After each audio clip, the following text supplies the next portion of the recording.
Dear student, तो आज हम करेंगे full chapter of text book of biology part 1।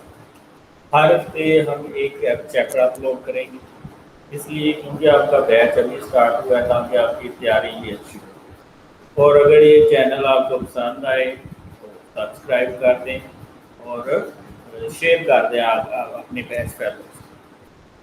तो सबसे पहले इसमें बायोलॉजी का इंट्रोडक्शन लिखा हुआ है कि बायोलॉजी की होती क्या है, is the study of living things. जितने भी इस दुनिया के अंदर आपको लिविंग बॉडीज नजर आ रही हैं वो हम बायोलॉजी के अंदर लेके आते हैं। It is the branch of science and like other sciences it A way of understanding the nature. और इस नेचर को हम किस तरह अंडरस्टैंड करते हैं, बाय डूइंग सम एक्सपेरिमेंट्स। ठीक है, तो सबसे पहले हम ऑब्जर्वेशन लेते हैं, ऑब्जर्वेशन के बाद हम हाइपोथेसिस बनाते हैं, हाइपोथेसिस के बाद हम एक्सपेरिमेंट करते हैं और जब हमारे एक्सपेरिमेंट कामयाब हो जाते हैं तो वो थ्योरी के शक्ल में आ जाते हैं। और जब वो थ्योरी जो आपने एक्सपेरिमेंट किया है दूसरे साइंटिस्ट भी उसको यानी कि माने तो वो लॉ की शक्ल में इख्तियार कर लेते हैं। लाइक मेंडल लॉ हो गया या और भी कई लॉ हैं, लॉज ऑफ साइंस जो अभी तक फॉलो किए जाते हैं। क्यों? क्योंकि उसको सारे साइंटिस्ट ने दुनिया के माना हुआ है। Biologist deal with the living part of the nature. जितनी भी लिविंग पार्ट हैं जहाँ तक लाइफ एग्जिस्ट करती है, जिसको बायोस्फीयर कहते हैं, उसको स्टडी करना। ठीक है, और वो लिविंग थिंग्स किस तरह नॉन लिविंग के साथ इंटरेक्ट कर रही हैं उसको हम बायोलॉजी के अंदर लेके आते हैं। तो ये तो बायोलॉजी है। बायोलॉजिस्ट जो बायोलॉजी के ऊपर काम करने वाले बंदे उनको हम क्या कहते हैं? Biologist. Biologists deal with the living part of the nature and with the non-living things which affect the living things in a way। ठीक है, मसलन नॉन लिविंग थिंग्स जो है वो पोल्यूशन भी काज करती हैं, हैवी मेटल क्या है, नॉन लिविंग थिंग्स हैं। ठीक है, इसी तरह ये आपका ये टेबल है, जब प्लांट्स की फॉर्म में था तो ये लिविंग था, अब ये नॉन लिविंग में आ गया। ठीक है, तो ये किस तरह इंटरेक्शन हमारे साथ करती हैं, ये सारी कुछ बायोलॉजिस्ट इसको स्टडी करते हैं। इसी तरह हैवी मेटल्स आपको काज करती हैं, वेरियस कैंसर और फ्री रेडिकल प्रोड्यूस करती हैं। This try to understand and explain, integrate and describe the natural world of living things. ये पूरे लिविंग थिंग्स को जो है वो किस तरह काम करते हैं, किस तरह वो इंटीग्रेट करते हैं, डिफरेंट थिंग्स को बुलाते हैं, ये हम बायोलॉजिस्ट ये स्टडी करते हैं। The literal meaning of biology is the study of life. यानी कि स्टडी ऑफ लाइफ को हम सिंपली बायोलॉजी कह सकते हैं। यानी कि ज़िंदगी की आप जो स्टडी करते हैं, ज़िंदगी की जो आप तालीम हासिल करते हैं वो बायोलॉजी के अंदर आप लेके आ सकते हैं। It is very difficult to define life. ठीक है, लाइफ को जो है डिफाइन करना बड़ा मुश्किल है। ठीक है, there are certain aspect of life that lie beyond the scope of science of biology, like answer to these question. What is the meaning of life? Life वही है जिसमें चीज़ें ग्रो कर सकती हैं, मल्टीप्लाई कर सकती हैं, बढ़ सकती हैं, इंक्रीज कर सकती हैं, रिप्रोड्यूस कर सकती हैं। अकॉर्डिंग टू मी ये लाइफ की डेफिनेशन है। Why should there be life? Life क्यों होनी जरूरी है? बहुत ज़रूरी है ताकि जो जिंदगी का अमल है वो चलता रहे। यानी कि मैं लिविंग हूँ, इसी तरह प्लांट्स लिविंग है, इसके साथ जिस तरह नॉन लिविंग मॉलिक्यूल इंटरेक्ट कर रहे हैं, ये सारी लाइफ के अंदर आते हैं। There are the question not only taken up by the biologist and are left to the philosopher and theologian जो थ्योरी बनाते हैं। Biologist mainly deal with the matter related to whole life work, कि जिंदगी किस तरह काम करती है, ये सारा काम बायोलॉजिस्ट स्टडी करते हैं। Life for biologist is the set of characteristics that distinguish living things from non living objects. यानी कि लाइफ सारी को बायोलॉजिस्ट क्या कैसे डिफाइन करते हैं कि वो सारे खसूसियात, ठीक है, जो बताती हैं लिविंग और नॉन लिविंग के दरमियान क्या डिफरेंस है, उसको हम लाइफ कहते हैं। तो is a set of characteristics, ऐसी खसूसियात दैट डिस्टिंग्विश, जो पहचानती हैं living organism from non living objects. यानी कि सेट ऑफ कैरेक्टरिस्टिक्स जो लिविंग और नॉन लिविंग को एक दूसरे से सेपरेट करते हैं, वो लाइफ है। अब लिविंग ऑर्गेनिज्म की कुछ कैरेक्टरिस्टिक्स लिखे हुए हैं, ये आपने याद रख लें। अगर आपको आगे what are the characteristic of living organism, तो living organism are highly organised, वो तरतीब शुदा मैकेनिज्म होता है। माउथ के बाद आपका ये दाढ़ है और उसके बाद लेग्स है, और अगर अंदर की तरफ आ जाए तो ये आपकी जीआईटी ट्रैक है, इसमें स्टमक भी होता है, स्मॉल इंटेस्टाइन भी होता है, एनएस भी होता है, इसी तरह हार्ट है।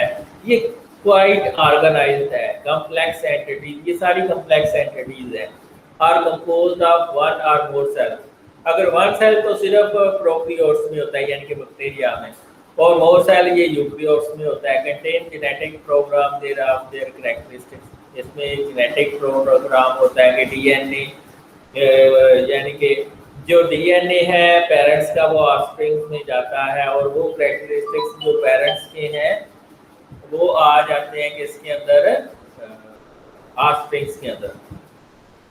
Produce offspring similar to themselves respond to changes in their environment.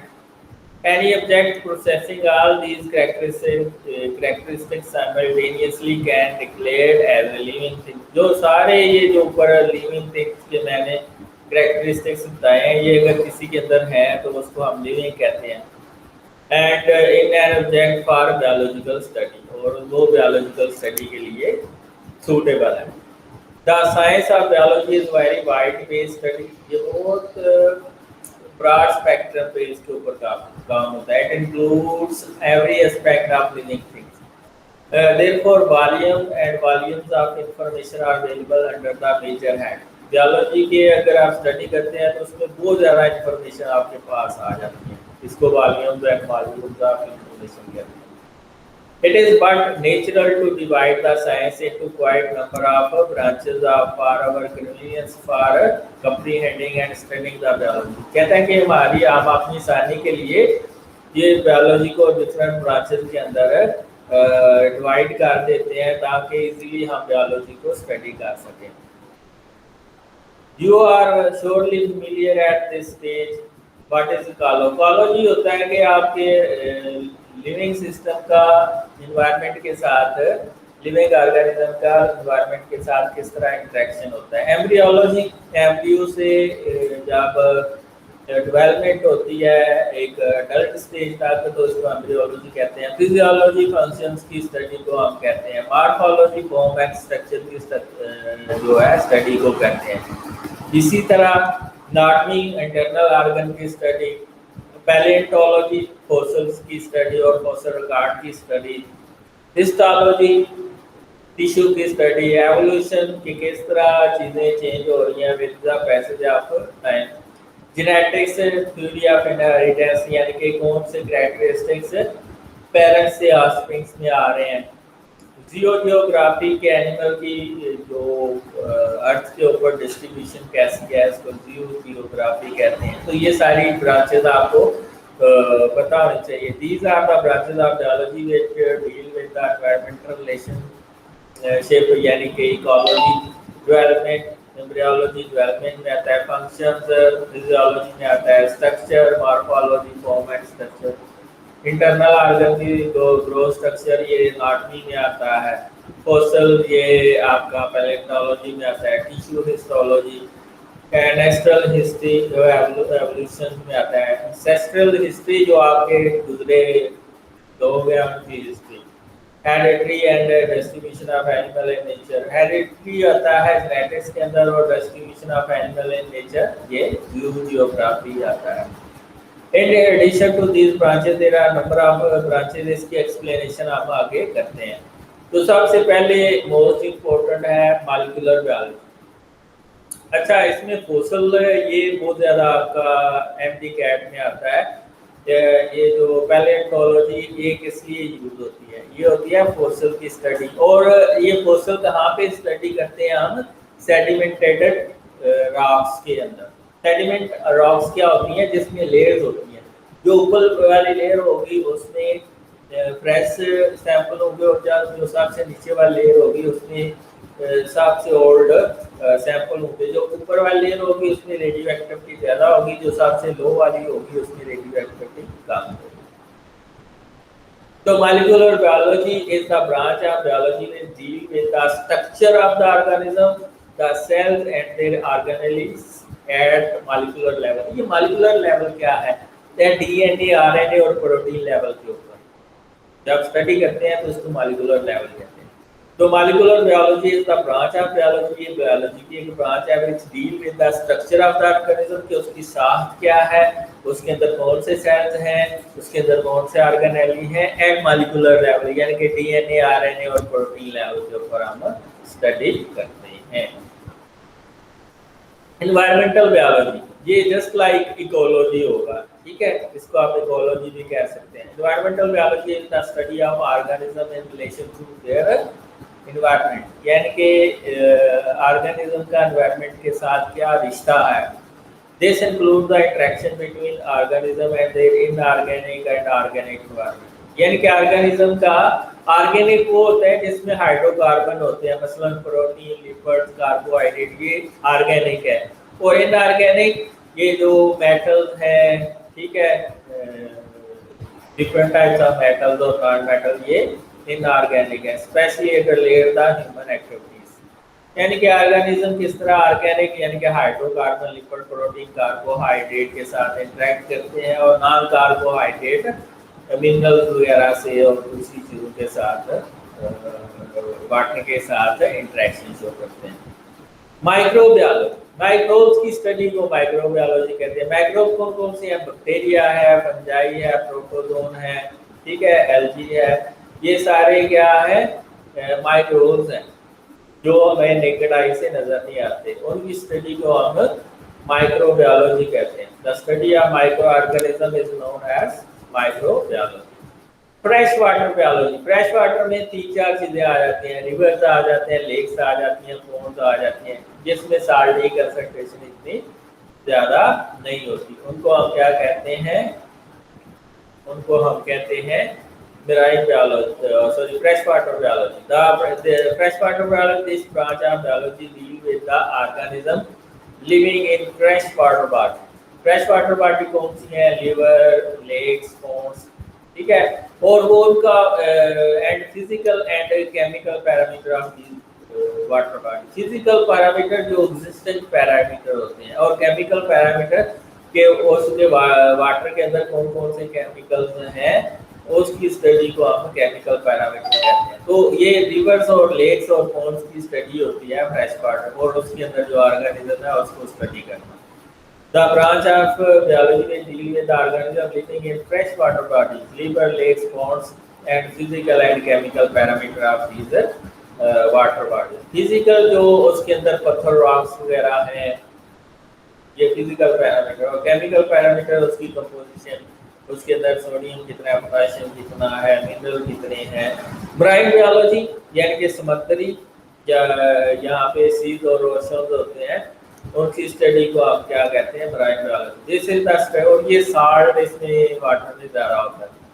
This is the study of life in seas and ocean. This include the study of marine life, ये समुद्री फिशेज हो गई, उनके फिजिकल और chemical characteristics of the sea acting as a factor for marine life. ये दोनों में physical और केमिकल आ रहा है, यानी कि जो उसके अंदर रॉक्स हैं या उसके अंदर एग्जिस्टिंग सोलर थिंग्स हैं, ये कांस्टेंट रहेंगे, और उसकी केमिकल कैरेक्टरिस्टिक्स क्या है।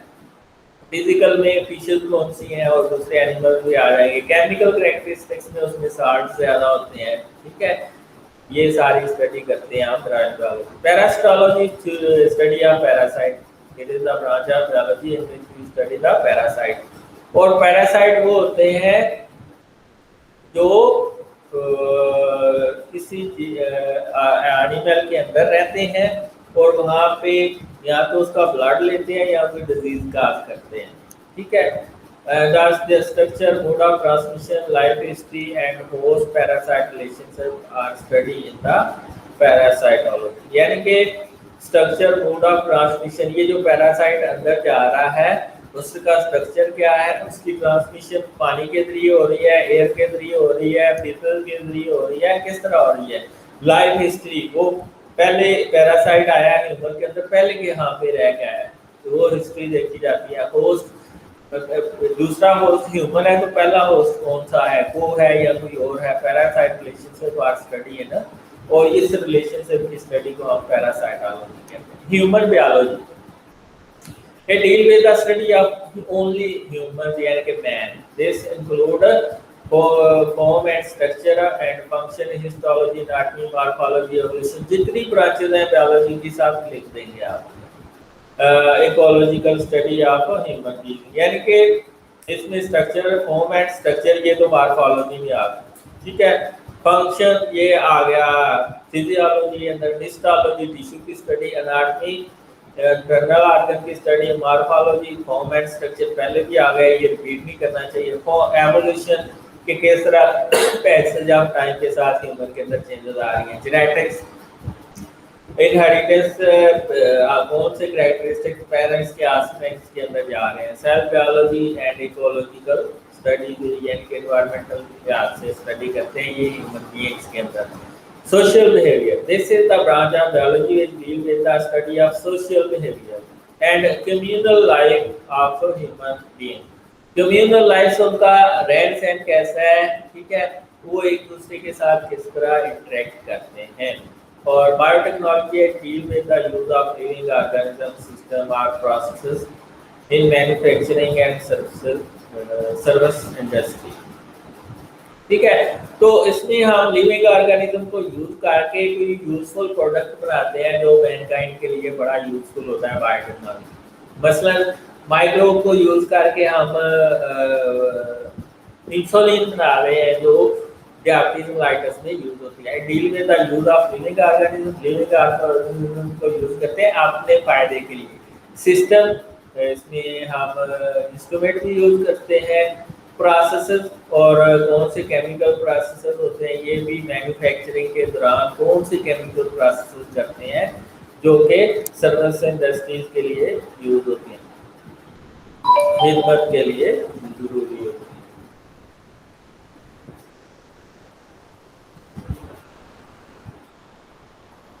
Level of biological organism, hundred of chemical reactions are involved in maintaining life of even the simplest organism, ठीक है। तो सबसे, अगर आप देखें 100 ऑफ केमिकल इन्वॉल्व हैं, इसमें सबसे इम्पोर्टेंट 6 एलिमेंट हैं, ठीक है। अगर आपको क्वेश्चन आ जाए कि नेचुरल कितने एलिमेंट्स हैं, तो आपने कहना है 92। नेचुरली अकरिंग एलिमेंट कितने हैं, 92। और इसमें 16 are commonly used in forming the chemical compound from which the living organism are made. इसमें से 16 इंपॉर्टेंट हैं जो लिविंग ऑर्गेनिज्म को बनाने में, यानी कि टोटल 92 नेचर के अंदर है के एलिमेंट्स मौजूद हैं, उसमें से 16 आपकी बॉडीज के अंदर होते हैं, ठीक है। 16 में भी 6 जो है सबसे इंपॉर्टेंट है। these 16 element and few other which occur in particular organism are called bioelements। जो आपकी बॉडी के अंदर पाए जाते हैं, ऑर्गेनिज्म की बॉडी के अंदर पाए जाते हैं, उनको बायो एलिमेंट्स कहते हैं, यानी कि जिंदगी के रिलेटेड एलिमेंट, ठीक है। यानी कि जो हमारी बॉडी की मेकअप और उसके अंदर पाए जाते हैं उसको बायो एलिमेंट कहते हैं, और वो 16 है, ठीक है। उसमें से 6 सबसे ज्यादा है। In human body only 6 bio element form for 99% of the total body, यानी कि 6 जो है वो 99% बनाते हैं। 6 में से भी अगर देखें तो ऑक्सीजन 65% है, ठीक है, कार्बन 18% है, हाइड्रोजन 10% है, नाइट्रोजन 3% है, कैल्शियम 2% है और फास्फोरस 1% है, ठीक है। तो ये जो हाइड्रोकार्बन जो इसके अंदर होते हैं उसको ऑर्गेनिक कहते हैं। उसमें लिपिड, कार्बोहाइड्रेट, प्रोटीन, आपका बॉडी मेकअप ज़्यादातर प्रोटीन का बना होता है, ठीक है। तो ये है मेजर एलिमेंट जिसको मैक्रो मॉलिक्यूल, मैक्रो मिनरल कहते हैं, मैक्रो यानी कि माइक्रो मॉलिक्यूल कह सकते हैं। मिनरल होते हैं सोडियम पोटेशियम, मिनरल भी इनको कह सकते हैं इन मॉलिक्यूल्स। अदर बायोमॉलिक एलिमेंट इंक्लूड आपको 1% पोटेशियम चाहिए होता है, आपकी बॉडी में होता है ऑलवेज। 0.35% सल्फर होता है, 0.25% क्लोरीन होती है, 0.15% सोडियम होता है और 0.15% मैग्नीशियम होता है, 0.05% आयरन, 0.04% इसमें कॉपर होता है। और गाय जो है वो ट्रेसेस अमाउंट में, जिसमें कॉपर, मैंगनीज, जिंक और आयोडीन है, ये ट्रेसेस में आपको चाहिए होता है। तो मेजर आपको 6 पता होना चाहिए। सबसे ज़्यादा ऑक्सीजन, दूसरे नंबर पे कार्बन है, तीसरे पे हाइड्रोजन है, चौथे पे नाइट्रोजन, पांचवें पे कैल्शियम और छठे पे फास्फोरस है। The fact that the same 16 chemical elements occur in all living organisms and the fact that the properties differ from those in non-living world, ठीक है, shows that bioelements have special properties which make them particular appropriate as a basis for life। कहते हैं जो 16 element organism के अंदर पाए जाते हैं उनकी प्रॉपर्टीज नॉन लिविंग वर्ल्ड से बिल्कुल डिफरेंट है, और ये स्पेशल जो प्रॉपर्टीज हैं, खासियतें हैं, ये उसको लाइफ के लिए उसकी बुनियादें बनाता है। Biological organisation is not simple. कहता है कि जो बायोलॉजिकल ऑर्गेनाइजेशन है वो इतनी सिंपल नहीं है। तो वो 2 फिगर में आपको बताऊंगा पूरी बायोलॉजिकल ऑर्गेनाइजेशन, फिर आपको बड़ी अच्छी तरीके से समझ आ जाएगी। It has high degree of complexity, इसमें बहुत ज़्यादा पेचीदगी है, because of which the living organism are able to carry out a number of sub processes which distinguish them from the non living thing.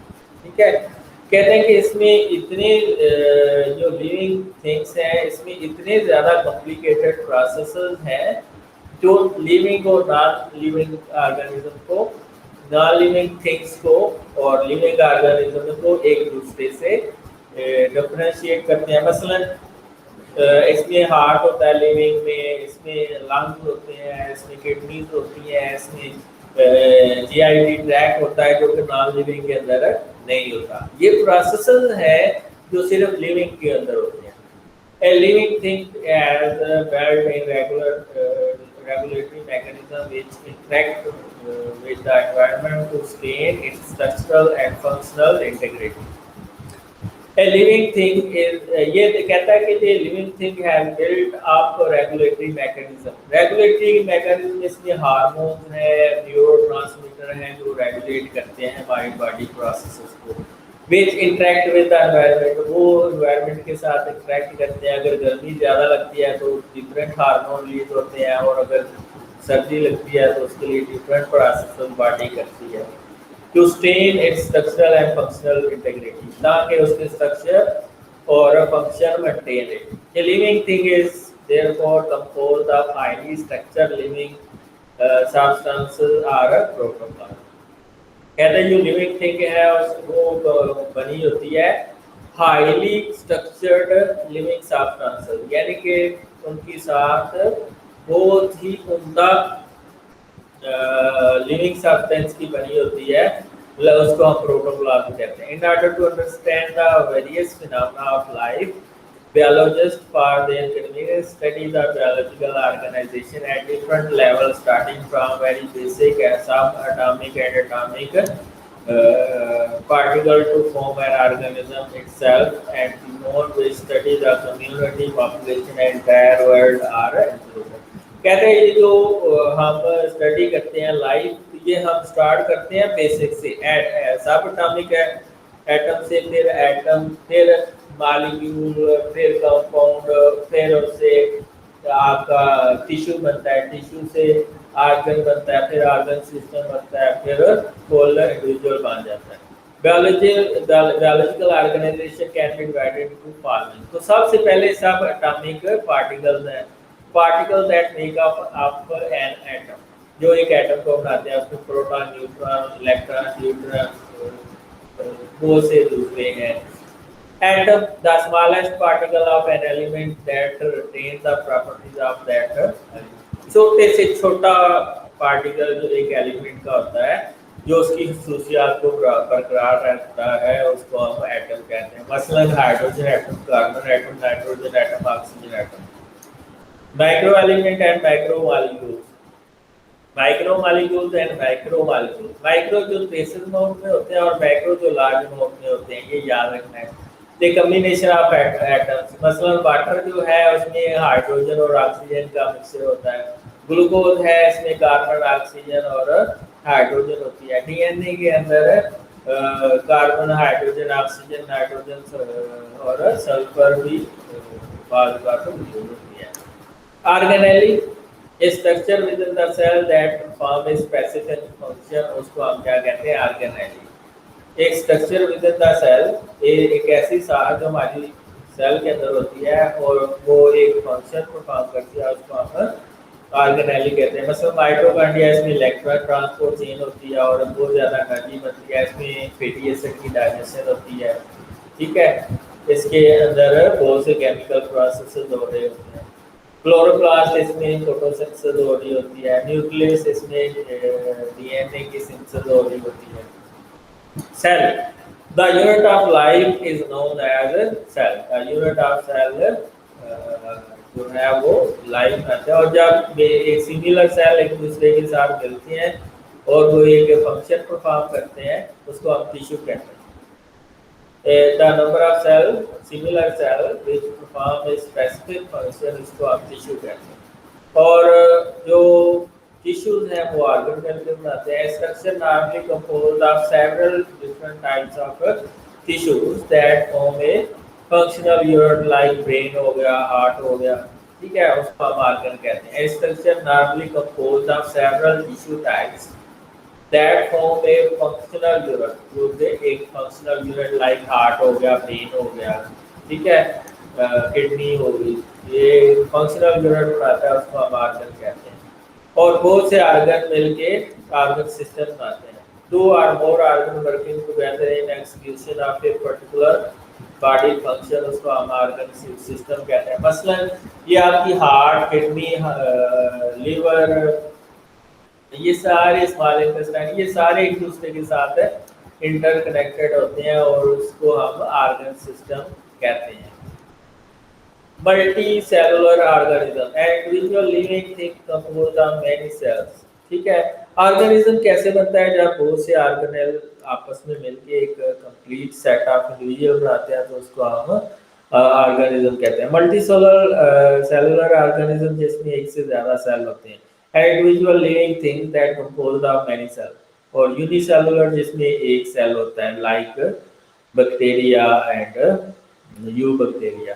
Species, very similar potentially interbreeding organism is known as species, यानी कि एक जैसे organism. मसलन human एक species है, तो human आपस में ही क्रॉस कर सकते हैं, वो इंटर क्रॉस नहीं कर सकते, ठीक है, तो उसको हम स्पीशीज कहते हैं। मसलन ये आपके पास एंटीलोप है तो ये सिर्फ आपस में ही क्रॉस कर सकते हैं। तो very similar potentially interbreeding organism is known as species. Population, जब बहुत सी स्पीशीज आपस में एक एरिया में रहते हैं वो उसका पॉपुलेशन कहलाते हैं।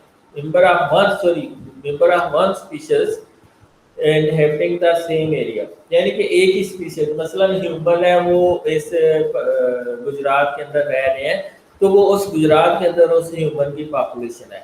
Member of the one species inhabiting the same area, वो सिर्फ गुजरात में रहते हैं और कहीं नहीं जाते तो वो उस एरिया की पॉपुलेशन, मसलन गुजरात की पॉपुलेशन है 80 लाख, ठीक है, तो वो उस एरिया की पॉपुलेशन है, ठीक है। पॉपुलेशन में जब ह्यूमन की पॉपुलेशन डिफरेंट होगी, डॉग्स की डिफरेंट होगी और दूसरी ऑर्गेनिज्म की डिफरेंट होगी। Member of one species inhabiting the same area, एक ही एरिया में रहते हैं, वो ट्रांसपोर्टर नहीं, यानी कि दूसरी जगह पे जाके नहीं रहते। कम्युनिटी, जब एक से ज़्यादा पॉपुलेशन ऑफ डिफरेंट स्पीशीज एक जगह पे रहती हैं तो वो कम्युनिटी कहलाती है। मसलन एक ही जगह गुजरात है, उसमें ह्यूमन भी होंगे, बर्ड्स भी होंगे, उसमें प्लांट्स भी होंगे, तो ये डिफरेंट स्पीशीज है लेकिन एक ही एरिया में रह रही है तो वो कम्युनिटी कहलाएगी।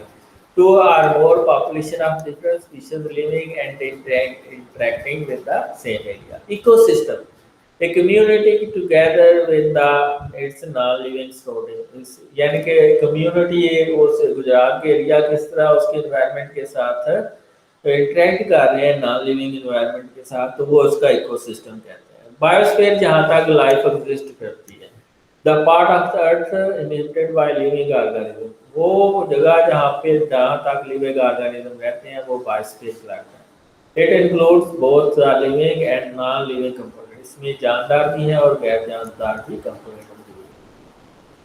तो इसको हम कर चुके हैं डिटेल के साथ, एटम में क्या होता है, मॉलिक्यूलर लेवल क्या होता है, ठीक है।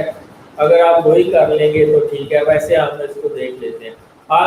Living and non living matter is form of simple unit called atoms. या जो पहली लाइन होती है वो फिल इन द ब्लैंक्स के लिहाज से बड़ी इंपॉर्टेंट होती है किसी भी बुक के अंदर। जो सबसे पहली लाइन यूज होती है पैराग्राफ में, वो फिल इन द ब्लैंक्स और एमसीक्यू के लिहाज से सबसे इम्पोर्टेंट होती है, एमडी कैट के लिहाज से बहुत इम्पोर्टेंट होती है, जो भी पैराग्राफ की पहली लाइन होती है। All living and non-living matter is composed of simple unit called atoms. Atoms के बने होते हैं, हमेशा वो living organism है या non-living organism है। And is subatomic particle like proton, electron and neutron. Subatomic particle जो इसको atom को बनाते हैं उसको subatomic particle कहते हैं। Molecular level in organism element usually do not occur in isolated form, बल्कि वो मॉलिक्यूल की फॉर्म में रहते हैं। जब दो एटम आपस में मिल जाते हैं या डिफरेंट एलिमेंट्स आपस में मिल जाते हैं तो वो मॉलिक्यूल बनाते हैं। वो क्या बनाते हैं? मॉलिक्यूल बनाते हैं। तो ये आयनिक इंटरेक्शन भी कर सकते हैं, कोवलेंट इंटरेक्शन भी कर सकते हैं, या हाइड्रोजन पार्टिकल भी कर सकते हैं। This stable form is called molecule. Hydrogen, carbon, oxygen, nitrogen, phosphorus, calcium are most common atom formed in biological molecule. ठीक है, हाइड्रोजन के अंदर दो एटम्स होते हैं हाइड्रोजन के। The different types of bonding arrangement permit the biological molecule to be constructed in great variety and complexity. कहते हैं बहुत से डिफरेंट टाइप्स ऑफ बॉन्डिंग है जो कि बायोलॉजिकल और मॉलिक्यूलर ऑर्गेनाइजेशन आती है और उसको बहुत ही वैरायटी देती है, यानी कि उसके अंदर बहुत सी वैरायटी आती है और उसके अंदर चीज भी आती है, ये डिफरेंट बॉन्डिंग की वजह से, बॉन्डिंग अरेंजमेंट की वजह से। मसलन macro molecule with low molecular weight like, ये माइक्रो मॉलिक्यूल्स हैं जो ज़्यादा कंसंट्रेशन में पाए जाते हैं, कार्बन डाइऑक्साइड, वाटर, तो इनको हम मैक्रो मॉलिक्यूल कहते हैं। ठीक है, और कुछ मैक्रो मॉलिक्यूल हैं जिनका मॉलिक्यूलर वेट ज़्यादा होता है, मसलन स्टार्च, प्रोटीन। स्टार्च होते हैं एनिमल का स्टोरेज कार्बोहाइड्रेट है, सॉरी प्लांट्स का स्टोरेज कार्बोहाइड्रेट है। ग्लाइकोजन जो है वो एनिमल का स्टोरेज कार्बोहाइड्रेट है। प्रोटीन है, इसी तरह लिपिड्स हैं। ये माइक्रो मॉलिक्यूल हैं जो हाई मॉलिक्यूलर वेट है, और ये मैक्रो मॉलिक्यूल है कार्बन डाइऑक्साइड और वाटर जो लो मॉलिक्यूलर वेट हैं। Biological world has two types of molecule, organic and inorganic. Organic जिनके अंदर हाइड्रोकार्बन होते हैं, यानी कि कार्बन और हाइड्रोजन, और इनऑर्गेनिक जिसके अंदर कार्बन और हाइड्रोजन के अलावा दूसरे मॉलिक्यूल होते हैं। ठीक है, inorganic molecule do not include carbon and hydrogen.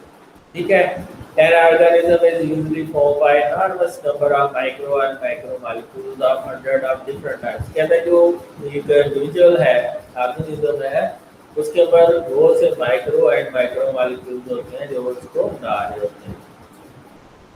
Some most important and most abundant organic molecules in our organism include glucose, amino acid, fatty acid, cholesterol, nucleotide like ATP and AMP।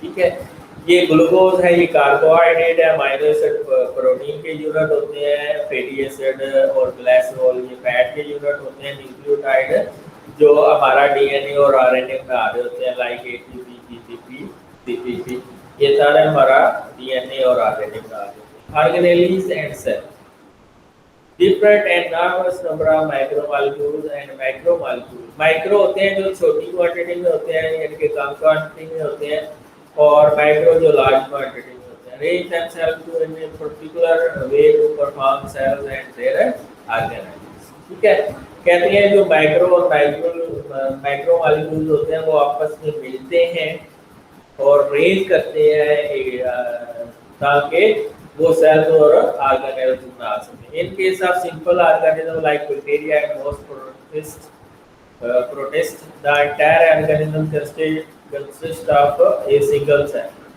इसमें bacteria तो single cell का होता है लेकिन protist जो है वो single cell की नहीं होती, ये गलती है। In most fungi plant and animal the organism ये consist of trillions of cell. ये बहुत ज़्यादा सेल्स के बने होते हैं plant, fungi, algae, animal. Numerous subcellular structure like mitochondria, Golgi complex, cytoplasmic reticulum, ribosomes have been studied for their structure and function। For example, mitochondria को हम power house of the कहते हैं, Golgi complex में secretory molecules बनते हैं, endoplasmic reticulum में regulation होती है, राइबोसोम में प्रोटीन की सिंथेसिस होती है। तो इनको हम बड़ी डिटेल में स्टडी कर चुके हैं। It has been clear that the function of these cells are accomplished by these specialized structure comparable to organs of the body। ये बहुत क्लियर है कि ये जो आपने ये सब सेलुलर ऑर्गेनेली पढ़ी हैं ये स्पेसिफिक फंक्शन हमारी बॉडी के अंदर करते हैं as compare to organs of the body. Organs क्या है? Liver, kidney. और सब सेलुलर ऑर्गेनेली क्या होते हैं? इसमें Golgi complex, mitochondria, endoplasmic reticulum, ribosomes आ जाते हैं। ये बहुत ज़्यादा आप रोल प्ले कर रहे होते हैं। This structure are called organelles. ये जो स्ट्रक्चर ऊपर बताए हैं ये ऑर्गेनेली है और किडनी, लिवर ये ऑर्गन्स हैं। The arrangement of organelles speak of the division of labor within the cell। ये हमें division of labor की खुशी बताती है। ये जो arrangement of organelles है ये division of labor यानी कि डिवीजन बताती है, उसकी हकीकत बताती है हमारे सेल के अंदर। The prokaryote only have limited number and types of organelles in the their cytoplasm। Prokaryote क्योंकि यूनिसेलुलर होते हैं, एक सेल के बने होते हैं, उसमें सब सेलुलर ऑर्गेनेल्स भी लिमिटेड होते हैं, बहुत ही limited. Eukaryote are rich in number of and kind of numerous organelles. और यूकैरियोट के अंदर बहुत से ऑर्गेनेल्स होते हैं, ठीक है। प्रोकैरियोट में बहुत कम होते हैं, 3 से 4 सब सेलुलर ऑर्गेनेल्स होते हैं। A cell membrane is however present in all cells whether prokaryote and eukaryote। तो सेल मेम्ब्रेन भी होती है, प्रोकैरियोट्स में भी होती है, यूकैरियोट्स में भी होती है। सेल वॉल जो होती है वो प्रोकैरियोट्स में होती है और प्लांट्स के अंदर होती है, एनिमल्स के अंदर ये नहीं होती। सेल वॉल की बात कर रहे हैं। Tissue level in multicellular animals and plants, similar cells are organized into loose sheet of bundles performing a similar function। These are called tissues।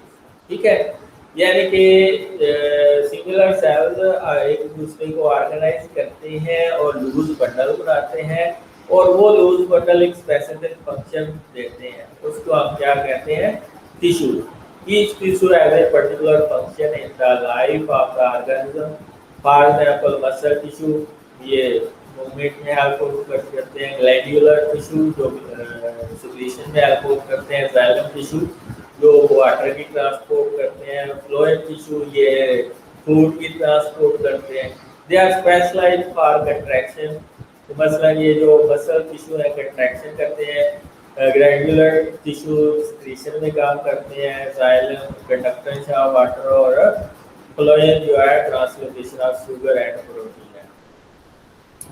Organ and organ system, different tissue having a related function assembled in the structure to carry out its function with great efficiency। Such structure are called organ and they are specialized to perform a particular function। ठीक है, कहता है कि different tissue having a related function जो एक जैसा function रखते हैं वो एक दूसरे के साथ मिलते हैं, ठीक है, और एक फंक्शन परफॉर्म करते हैं बहुत एफिशिएंटली, बहुत कारगर तरीके से। सच स्ट्रक्चर आर कॉल्ड ऑर्गन। और इस तरह के मसलन हार्ट है वो पंप करता है ब्लड को सारे टिश्यूज के अंदर, तो वो स्पेशलाइज्ड है, ये टिश्यूज का बना होता है, ठीक है, and specialised to perform a particular function और वो एक खास फंक्शन देता है। लंग्स है वो फिल्ट्रेशन जो है वो ऑक्सीजन को वो प्रोवाइड करते हैं टिश्यूज के अंदर। अगर किडनी है वो फिल्ट्रेशन यूनिट है, पानी को ब्लड को साफ करता है। For example, stomach, which is the organ, has a function of food digestion. Stomach में food और digestion होती है, has a secretory epithelium which create the gastric juice, HCl release करती है और उसमें जो है and muscular tissue और एक smooth tissue होता है for contracting the wall of stomach and mixing the food with the enzyme thoroughly and moving the food to the posterior end. कहता है स्टमक आपके पास एक डाइजेस्टिव ऑर्गन है, वो क्या करता है एपिथेलियल सेल से गैस्ट्रिक जूस रिलीज करता है, ठीक है, और वो जूस जो है वो मल्टीप्लिकेशन करता है फूड की, ठीक है, और उसको बोलस की फॉर्म में और उसको ग्राइंड कर देता है, ठीक है, उस बोलस को ग्राइंड कर देता है, ठीक है। इसके अलावा मस्कुलर स्मूथ टिश्यू होते हैं जो कंट्रैक्शन करके उसको मिक्स करते हैं फूड को, ठीक है। इसके अलावा एंजाइम होते हैं जो डाइजेस्ट करते हैं फूड, और जब वो डाइजेस्ट हो जाती है फिर वो स्मॉल इंटेस्टाइन की तरफ जाती है। The formation of organ also has a selectable value because this lead to sufficient accomplishment of their structure both qualitatively and quantitatively.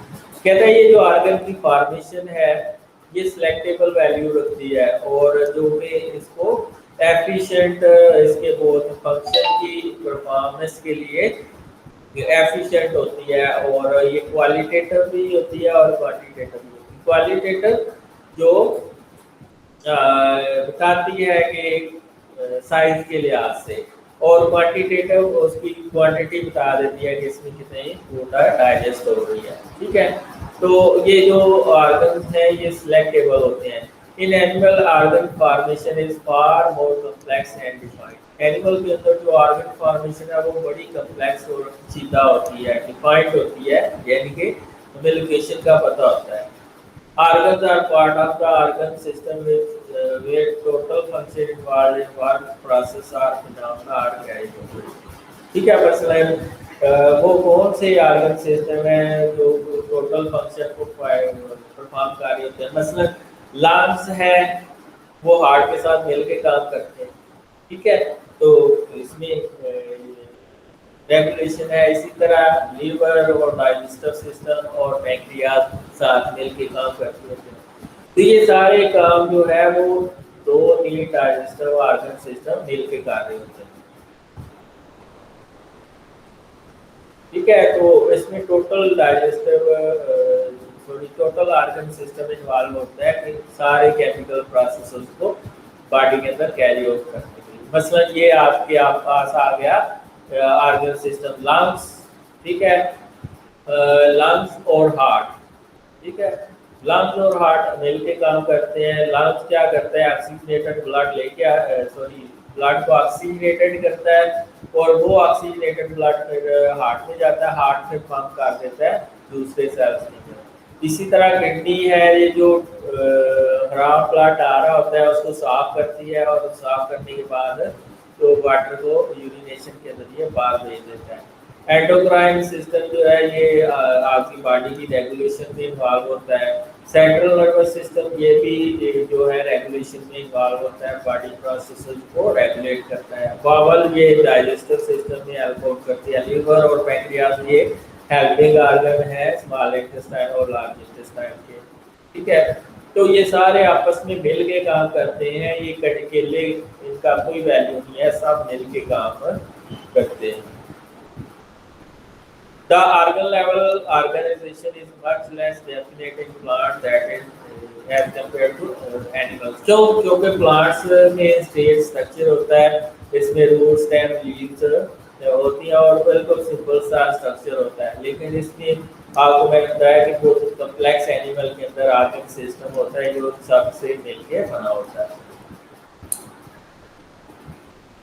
At the most, we might distinguish root, stem, leaves, and reproductive structure. Clear-cut function, their distinct feature can be assigned to each of the structure. कहते हैं कि जो plants है उसको हम easily distinguish कर सकते हैं, उसमें रूट्स होती हैं, स्टेम्स होती हैं, लीव्स होती हैं और फ्लावर्स के अंदर रिप्रोडक्टिव स्ट्रक्चर होता है, उसको हम क्लियर कट फंक्शन उसकी स्टडी कर सकते हैं और उसको स्ट्रक्चर को हम इजीली स्टडी कर सकते हैं। Root are involved in anchoring of the flower plant, storage of food and procuring water and mineral. तो इनके ऊपर लेके जाना, प्रोक्योरिंग का मतलब होता है वाटर और मिनरल्स को ऊपर की तरफ लेके जाना, तो खींचना। तो ये एंकर करती है रूट्स जो है प्लांट को, यानी कि अपनी जगह फर्म रखती है उसको। स्टोरेज ऑफ फूड, और वहाँ पे स्टोर फूड भी स्टोर हो जाती है, और वाटर और मिनरल को ऊपर साथ भी करती है। The shoot support the entire plant, जो शूट होती है वो सारे प्लांट को सपोर्ट करती है। While the leaves are primary organ for the food expansion. क्यों? लीव्स के अंदर क्लोरोफॉर्म होता है और वहाँ पे फोटोसिंथेसिस हो रही होती है, तो लीव्स के अंदर फोटोसिंथेसिस हो रही है। Flowers are the other reproductive structure are involved in producing the next generation। Reproduction के लिए नेक्स्ट जनरेशन लाने के लिए नया लेकर। The complexity of the organ system of animal is associated with the greater range of function and activity that is found in plant। ये जो complexity होती है ऑर्गन सिस्टम की एनिमल्स के अंदर, वो उसके बहुत ज़्यादा फंक्शन परफॉर्म करने के लिए होती है और काम परफॉर्म करने के लिए होती है as compare to plants. Individual और ऑर्गेनिज्म, ये इसमें जो पहला है ये बहुत इंपॉर्टेंट है क्योंकि फिल इन द ब्लैंक्स में आता है। Various organs in the plant and various organ system in animals are assembled together to form an individual, the whole organism। ठीक है, जब प्लांट्स के ऑर्गन या एनिमल के ऑर्गन सिस्टम सैंपल होते हैं तो वो एक इंडिविजुअल बन जाता है, उसको होल ऑर्गेनिज्म कहते हैं। The whole organism has its individuality as far as its characteristics are concerned. तो जो पूरा ऑर्गेनिज्म होता है वो इंडिविजुअली उसके कैरेक्टरिस्टिक्स उस इंडिविजुअल के ही होते हैं, दूसरे इंडिविजुअल के साथ वो इतने ज़्यादा मैच नहीं करते। इट इज़, तो उसका लंग्स बड़ा हो सकता है, छोटा हो सकता है, और उसके हार्ट का चैम्बर का साइज छोटा हो सकता है, बड़ा हो सकता है। वैसे तो ऑर्गन सिस्टम एक जैसे होते हैं लेकिन उसका साइज, उसकी बनावट, मसलन कुछ छोटा होता है, कुछ बड़ा होता है, उसके लिहाज से चेंज होता है। It is different from the other member of the same species in certain aspect. वो एक ही स्पीशीज के लिहाज से एक दूसरे से डिफरेंट हो सकता है। किसी का साइज छोटा होता है, किसी का कद बड़ा होता है, किसी का छोटा होता है, कोई मोटा होता है, कोई पतला होता है, मेरी तरह। ठीक है, these the various function processes activity of the organism are coordinated। ये बहुत कोऑर्डिनेटर होता है, जितने भी फंक्शन हो रहे होते हैं, processes, electron transport chain, metabolism, जितने भी प्रोसेस हो रहे होते हैं, एक्टिविटी हो रही होती है, कोऑर्डिनेटेड होती है, यानी कि हर ऑर्गन अपना रोल प्ले कर रहा होता है। In an animal all system work in coordination with each other. मसलन ये मैंने आपको फिगर बताई है, इसमें सारे जो ऑर्गन सिस्टम है एक दूसरे को कोऑर्डिनेट करके फंक्शन कर रहे होते हैं, एक अकेला काम नहीं कर सकता। ठीक है, for instance, if a man is engaged in continuous and hard exercise, not only his muscles are working but there is an increase in rate of respiration, heartbeat to supply the muscle with increased oxygen and food which they need for continuous exercise। कहता है कि एक बंदा है वो heavily exercise में engage होता है, उसको बहुत ज़्यादा पसीना भी आता है, मसल भी बहुत ज़्यादा तेज़ी से चलते हैं, तो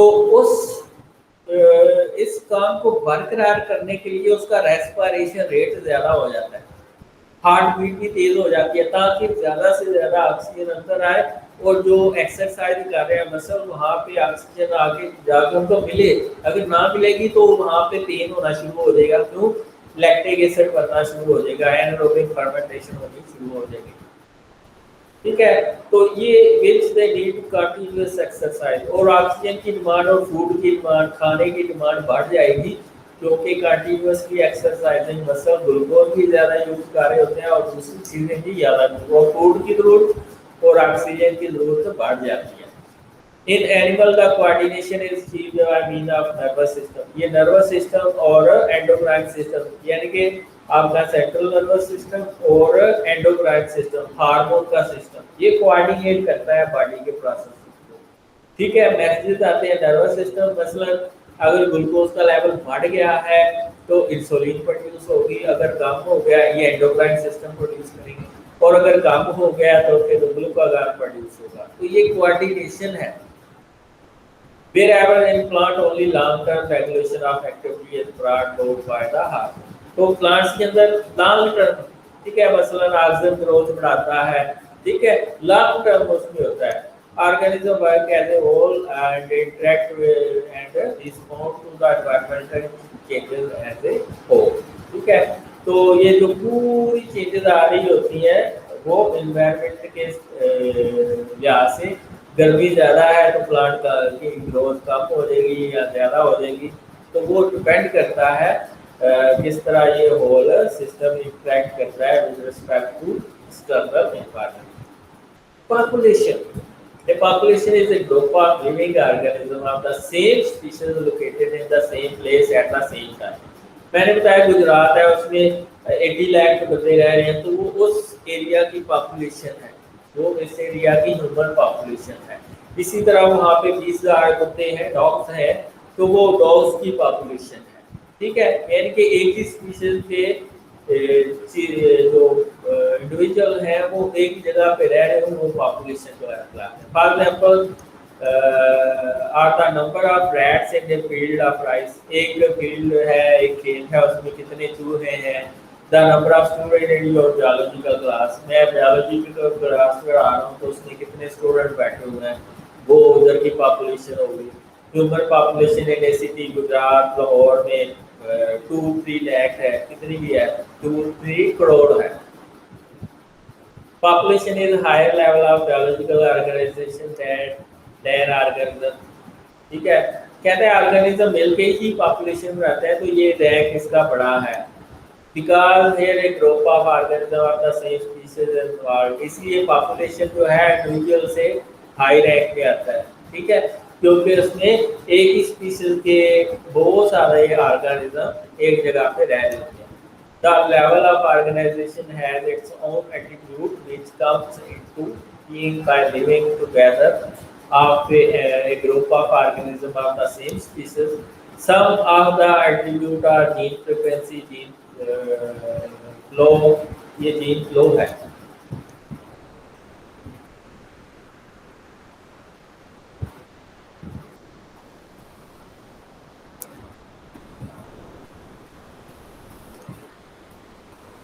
तो ये लेवल ऑफ ऑर्गेनाइजेशन जो है इसके अपने एट्रीब्यूट होते हैं, ठीक है, जिसमें ऑर्गेनिज्म सेम स्पीशीज के ऑर्गेनिज्म रह रहे होते हैं। सब कुछ एट्रीब्यूट ये है लाइक जीन फ्रीक्वेंसी के, वो जहाँ पे वो बंदे रह रहे हैं उसके अंदर जीन फ्रीक्वेंसी क्या है, जीन फ्लो क्या है, वो बाहर कितने लोग जा रहे हैं, ठीक है, एज क्या है उनकी, ठीक है, उनका एज किस एज में ज़्यादा डेथ रेट है, किसमें कम डेथ रेट है, डिस्ट्रीब्यूशन क्या है, पॉपुलेशन डेंसिटी क्या है, मतलब कि एक एरिया में पॉपुलेशन ज़्यादा है एक में कम है, तो पॉपुलेशन डेंसिटी का भी पता लगता है, पॉपुलेशन प्रेशर का भी पता चलता है।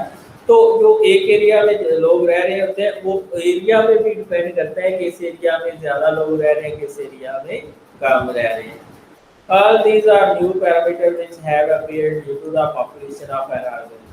ये नए पैरामीटर हैं जो पॉपुलेशन के लिहाज से आए हैं। You will study them in detail in population ecology next chapter।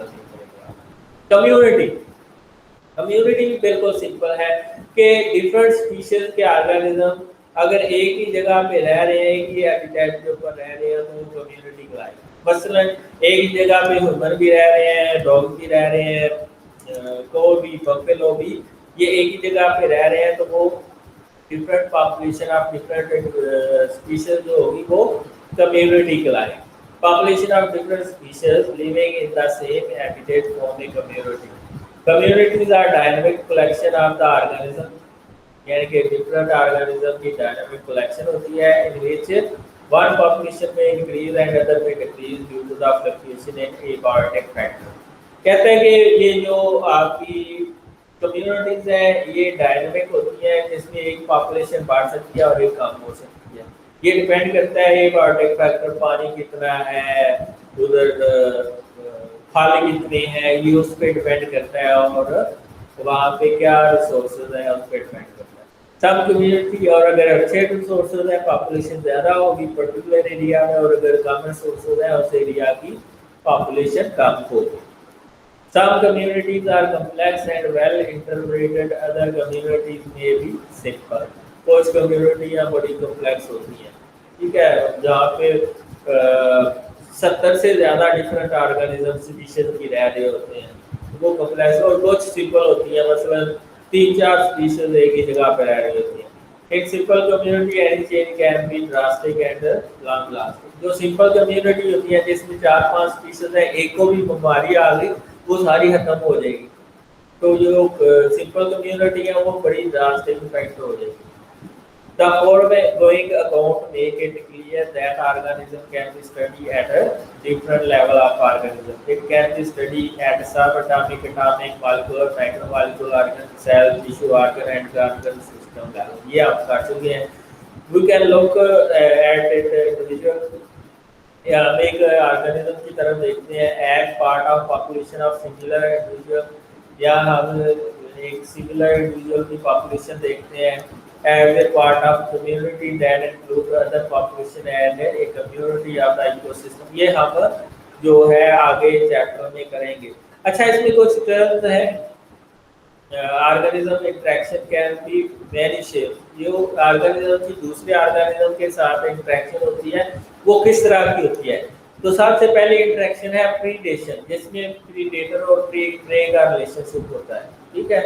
Pray यानी कि जिसका शिकार होना है, यानी कि इसमें शेर है वो दूसरे लिविंग ऑर्गेनिज्म को खा जाता है, तो इसको हम प्रीडेशन कहते हैं, जिसमें प्रीडेटर और प्रे का रिलेशनशिप होता है। पैरासिटिज्म, जिसमें एक ऑर्गेनिज्म है वो दूसरे लिविंग ऑर्गेनिज्म के अंदर रहता है और वहाँ पे नुकसान पहुँचाता है, लाइक ये जो आपका लीवर फ्लो है, ठीक है, ये पैरासाइट है जो अंदर जाके नुकसान पहुँचाता है, खून चूसता है, फूड चूसता है। कम्युनलिज्म में क्या होता है कि एक ऑर्गेनिज्म को फायदा पहुँचता है और दूसरे को ना फायदा पहुँचता है ना नुकसान पहुँचता है, उसको कम्युनलिज्म कहते हैं। म्यूचुअलिज्म, जिसमें दोनों को फायदा पहुँचता है, दोनों ऑर्गेनिज्म जो एक दूसरे के साथ रह रहे होते हैं दोनों को फायदा पहुँचता है, ठीक है। जैसे ये आपका नाइट्रोजन फिक्सिंग होती है, bacteria nitrogen fixing, nitrogen provide करता है प्लांट्स को, नाइट्रोजन फिक्स करके जैसे उसकी ग्रोथ बढ़ जाती है और उसके बदले में वो उससे खुराक लेता है। एंड कंपटीशन, इसमें कंपटीशन मसल दो पॉपुलेशन है ह्यूमंस की, उन दोनों में कंपटीशन होता है कि एक गंदम का सोर्स है तो जो ले लेगा वो बच जाएगा, तो कंपटीशन भी होता है। तो ये सारी चीज़ें आप देखते हैं कम्युनिटी के अंदर। लिविंग वर्ड्स इन स्पेस, ठीक है, तो कम्युनिटी क्लियर होगी। Living words in space, living word of today is norms in size, तो बहुत बड़ा साइज है। अगर आप 8 किंगडम्स, 8 वो क्या कहते हैं इसको देखें तो उसमें बहुत ज़्यादा लाइफ है, बहुत ज़्यादा लाइफ एग्जिस्ट कर रही है। It has been reproducing and evolving since the time of its origin on this planet। ये बिल्कुल रिप्रोडक्शन हो रही है, नए बंदे बन रहे हैं, ठीक है, पुराने जा रहे हैं, नए आ रहे हैं। किस प्रोसेस से? रिप्रोडक्शन से। मेल और फीमेल के दरमियान आपस में होता है मिलाप और उससे बच्चे पैदा होते हैं। Evolving since the time of origin on this planet, जो नए बच्चे आ रहे हैं वो ज़्यादा तेज हैं, ऐसे आ रहे हैं, तो ये एवोल्यूशन हो रही है। Today almost all parts of the world abounds in living organisms। सारा जो वर्ल्ड है उसमें लिविंग ऑर्गेनिज्म मौजूद है। The distribution of organism in space can be studied through biome। तो बायोम की डेफिनेशन है, ये भी आपको आ सकती है। Distribution of organism in space, यानी कि जो स्पेस के अंदर ऑर्गेनिज्म की डिस्ट्रीब्यूशन है इसको हम बायोम कहते हैं। बायोम इज ए लार्ज, ये इसकी कंप्लीट डेफिनेशन है। Biome is a large regional community primarily determined by the climate, ठीक है। क्लाइमेट बताती है कि बायोम कितना ज़्यादा डेंस होगा, जितनी ज़्यादा क्लाइमेट अच्छी होगी उतना वो डेंस होगा। it has been found that major type of plant determine the other kind of plants and animals. कहते हैं कि जो इस एरिया के अंदर प्लांट्स होते हैं, फ्रूट्स होते हैं, वेजिटेबल्स होती हैं, वो हमें बताती हैं कि इस एरिया में कौन सी चीज़ ज़्यादा होगी.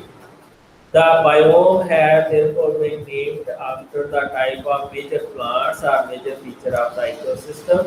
The major biome of the world you have studied the chapter of ecology आगे हम करेंगे तो उसमें ये different biome की स्टडी करेंगे. जिसके साथ रिसोर्सेज ज़्यादा होंगे वो ज़्यादा ग्रो करेगा और जिसके साथ पास रिसोर्सेज नहीं होंगे वो कम ग्रो करेगा.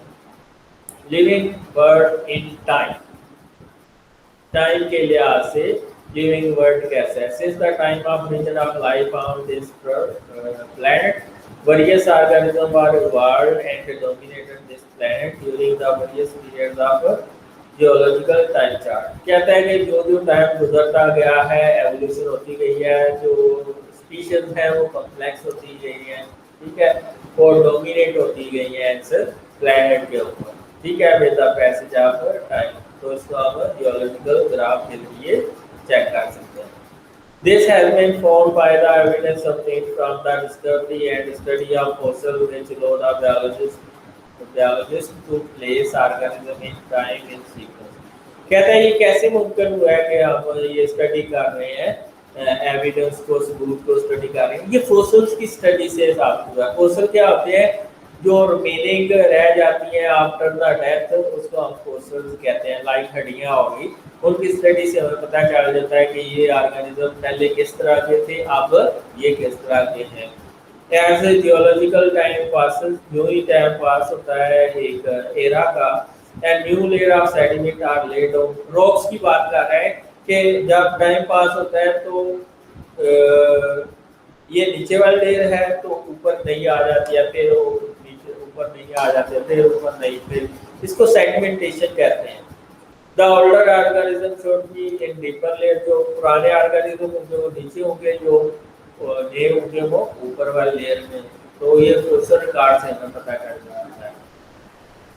In addition, it is possible to date age group by comparing the amount of certain radioactive isotope they contain. ये मैंने बताया कि ऊपर वाले जो सेडिमेंटेशन होगी उसमें रेडियो एक्टिविटी ज़्यादा होगी, जो नीचे वाली होगी उसमें कम होगी. तो उसी लिहाज से आप उसको साबित कर सकते हैं. ये आप देख सकते हैं, ये डिफरेंट पीरियड्स लिखे हुए हैं. सबसे पुराना कैम्ब्रियन है, फिर आर्डोविशियन है, फिर सिलोनियन पीरियड है, डेवोनियन पीरियड है, कार्बोनिफेरस पीरियड है, फिर पर्मियन पीरियड है, फिर पैलागोइक एरा है.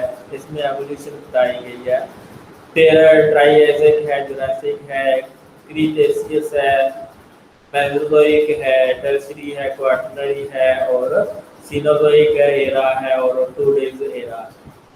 अब जो इस्लाम है वो कहता है कि हमने जोड़े बना दिए हैं, वो ये एग्जिस्ट करते हैं, लेकिन उसमें भी एवोल्यूशन हो रही है, नई नई कैरेक्टरिस्टिक्स आ रही हैं. ये तो एवोल्यूशन में है, आता है, लेकिन ये नहीं है कि एक स्पीशीज दूसरी स्पीशीज में चेंज हो रही है. इसको हजरत नूह अलैहिस्सलाम ने 72 या 82 बंदे थे अपनी किश्ती में रखे थे, साथ में हर ऑर्गेनिज्म का एक जोड़ा रखा ताकि उनकी नस्ल आगे चलती रहे. तो इस्लाम ये कहता है कि हर स्पीशीज जो है वो दूसरे में चेंज नहीं हो सकती, लेकिन साइंस जो कहती है ये हो सकती है. हमारा भी मानना है कि मुस्लिम ये चेंज नहीं होती. तो ये सबसे आप पहले देखें फंजाई एल्गी बैक्टीरिया का एवोल्यूशन हुई, फिर जिम्नोस्पर्म, एंजियोस्पर्म. इसी तरह एनिमल्स में देखें इनवर्टेब्रेट फिशेस, एम्फीबिया, रेप्टाइल, बर्ड और मैमल्स. लेकिन हमारी साइंस कहती है, हमारा इस्लाम कहता है हर अल्लाह ताला ने हर चीज़ के जोड़े बनाए हैं, वो एक दूसरे के साथ चेंज नहीं होते. Phyletic lineage. When we look at the biodiversity जो होता है number and variety of species in a space. कि एक स्पेस के अंदर, एक एरिया के अंदर, एक प्लेस के अंदर तो कितनी ज़्यादा स्पीशीज रह रही हैं, वो कितनी वैरायटी की है, उसको हम क्या कहते हैं? Biodiversity. We find that there are about 25 lakh species of organisms currently known to the science. 25,000 species मौजूद है इस प्लेनेट के अंदर, 25 लाख। ठीक है, उसमें से सबसे ज़्यादा इंसेक्ट है 43.1%। इसके अलावा वास्कुलर प्लांट जो है 17.6% है, सबसे ज़्यादा इंसेक्ट है।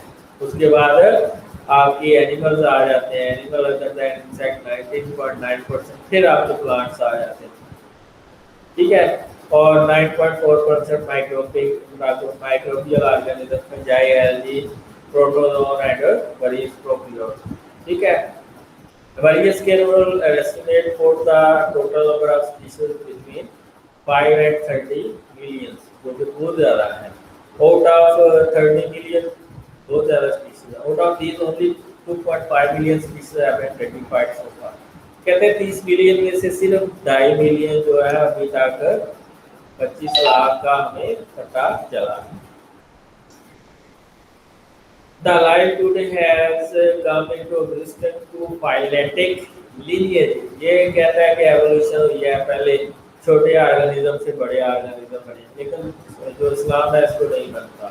Evolving population of organism living in the remote past, evolutionary change often produce new species and then increase biodiversity। इसको इस्लाम नहीं बनता कि न्यू स्पीशीज अल्लाह ने ही बनानी है और कोई चीज़ बना है। The phyletic lineage is an unbroken series of, ये आपको definition आ सकती है phyletic lineage। A phyletic lineage is an unbroken series of species arranged in ancestral to the descendant sequence, which each later has species having evolved from one that linearly preceded it। कहता है कि जो phyletic lineage है उसमें unbroken यानी कि unbroken mean के जो ना टूटना, और स्पीशीज नेज होती हैं फ्रॉम इंसेस्टर जो पुराने होते हैं, डिसेंड जो नए होते हैं। ठीक है, with each later species having evolved from one that immediately proceeded. कहते हैं जो पहले वाली है उससे दूसरी वाली प्रोसीड कर रही होती है इमीडिएटली, फौरन से। ठीक है, तो इसको फाइलेटिक लिनिएज कहते हैं, यानी कि एक स्पीशीज दूसरे से बन रही होती है through series of unbroken ancestor to descent sequence. If we had a complete regard of the history of life on this planet, every lineage would extended back in time to common region of early life। कहते हैं कि सारी species एक common reason से आई है, लेकिन इस्लाम इसको नहीं मानता। We lack the regard because many soft body organisms of the past had not left their preserved regard as a fossil। ठीक है, तो ये इनका बहुत ही नलीफाई कर दिया है कि सॉफ्ट बॉडीज जो होती हैं उसका रिकॉर्ड नहीं मिलता एज ए फॉसिल, सिर्फ हार्ड बॉडी जिनकी हड्डियां हैं उनका रिकॉर्ड मिल रहा है। बायोलॉजिकल मेथड्स ये बहुत इंपॉर्टेंट है, बायोलॉजिकल मेथड और आगे बायोलॉजिकल कंट्रोल, ये बहुत ही इंपॉर्टेंट है। ठीक है, एग्जाम पॉइंट ऑफ व्यू से और एमसीक्यू पॉइंट ऑफ व्यू से, एमपीकैट के लिहाज से। Science is a systematic knowledge, ये तो बिल्कुल ठीक क्या है कि सिस्टमैटिक नॉलेज है। Like other sciences, biological sciences also have a set of methodology.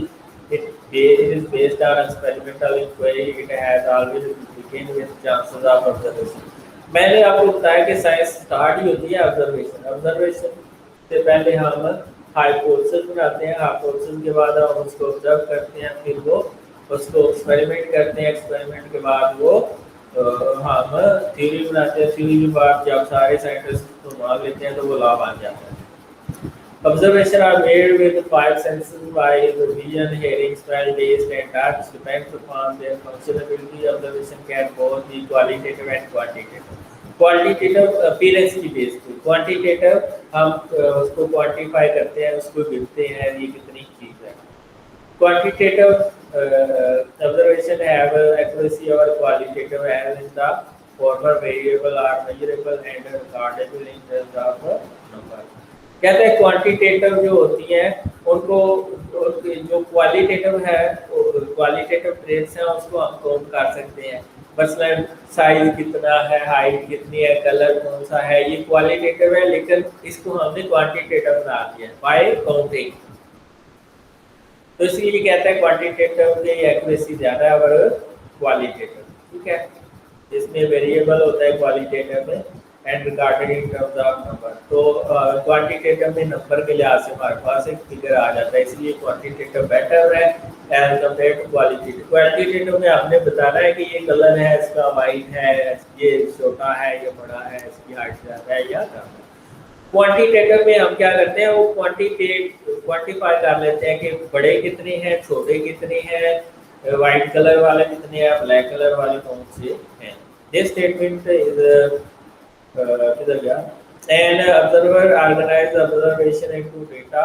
और हमें हमारे पास ये जो डेटा आ जाता है कि बड़े कितने हैं, छोटे कितने हैं, वाइट कौन से हैं, ब्लैक कौन से हैं, तो ये हमारे पास डेटा आ जाता है, उसको फिर हम एनालाइज करते हैं। ठीक है, this statement is the hypothesis which tentative explanation of observation. ठीक है, तो सबसे पहले हाइपोथेसिस आता है, फिर उसकी टेंटेटिव एक्सप्लेनेशन आती है, उसको ऑब्जर्वेशन कहते हैं, फिर उससे आपको आप एक्सपेरिमेंट में करते हैं। यहाँ से आगे इंपॉर्टेंट स्टार्ट होती है inductive reasoning and deductive reasoning. At this stage you should look at the ways of devising hypothesis, कि किस तरह हाइपोथेसिस बनाया जाता है। तो इसके लिए दो हम रीजनिंग लेते हैं, डिडक्टिव रीजनिंग और इंडक्टिव रीजनिंग। यानी कि हाइपोथेसिस को डिवाइस करने के लिए, उसको बनाने के लिए हम दो तरह की रीजनिंग देते हैं, एक डिडक्टिव रीजनिंग और एक होती है इंडक्टिव रीजनिंग। डिडक्टिव रीजनिंग होती है from general to specific, from general to specific, यानी कि जनरल आम से लेके स्पेसिफिक खास तक, आम से खास तक। ठीक है, तो it involve the drawing specific conclusion from general information और principle assumptions. For example deductive logic if and then आता है, is a frequency used to frame testable hypothesis। ठीक है, for example if we accept that the birds have wings, तो sparrow birds है, ठीक है, तो सारे स्पैरोज के विंग्स होंगे। कहता है कि अगर हम एक्सेप्ट कर लें कि बर्ड्स हैव विंग्स, तो स्पैरो एक बर्ड है, वो एक परिंदा है, तो वो भी विंग्स रखता होगा। तो ये जनरल टू स्पेसिफिक है, ये क्या है, जनरल टू स्पेसिफिक। इसको हम कहते हैं डिडक्टिव रीजनिंग, इसको हम क्या कहते हैं, डिडक्टिव रीजनिंग। इंडक्टिव रीजनिंग में इसमें अपोजिट होता है। ठीक है, इंडक्टिव में इसमें अपोजिट होता है, इसमें हम स्पेसिफिक टू जनरल जाते हैं। इसमें डिडक्टिव रीजनिंग की एक और एग्जांपल लीजिए, if all the green plants require sunlight for photosynthesis then any green plant, मसलन कोई भी एंजियोस्पर्म है, when placed in dark would not synthesize glucose, the end product of photosynthesis. बिल्कुल सिंपल है। The other way of reasoning used in the formulation of hypothesis is inductive reasoning, which is reasoning from a specific to general। ये हम specific to general की तरफ जाते हैं। It begins with a specific observation and leads to the formation of a general principle। For instance, if we know the sparrow has wings, अब ये पहले specific उसने बात किया है, स्पैरो के लाजमी होते हैं विंग्स। ठीक है, if we know the sparrow has wings and are bird, and we know that eagle, parrot, ox are birds, then we conclude that all birds have wings। तो जनरल बात इसने बाद में की है, स्पेसिफिक पहले करती है, तो इसमें स्पेसिफिक टू जनरल जाते हैं, ये इंडक्टिव रीजन है। The science also therefore uses a inductive method to generalize from specific events। ठीक है, यानी कि साइंस भी हम जो मोस्टली क्या करते हैं, इंडक्टिव रीजनिंग यूज करते हैं।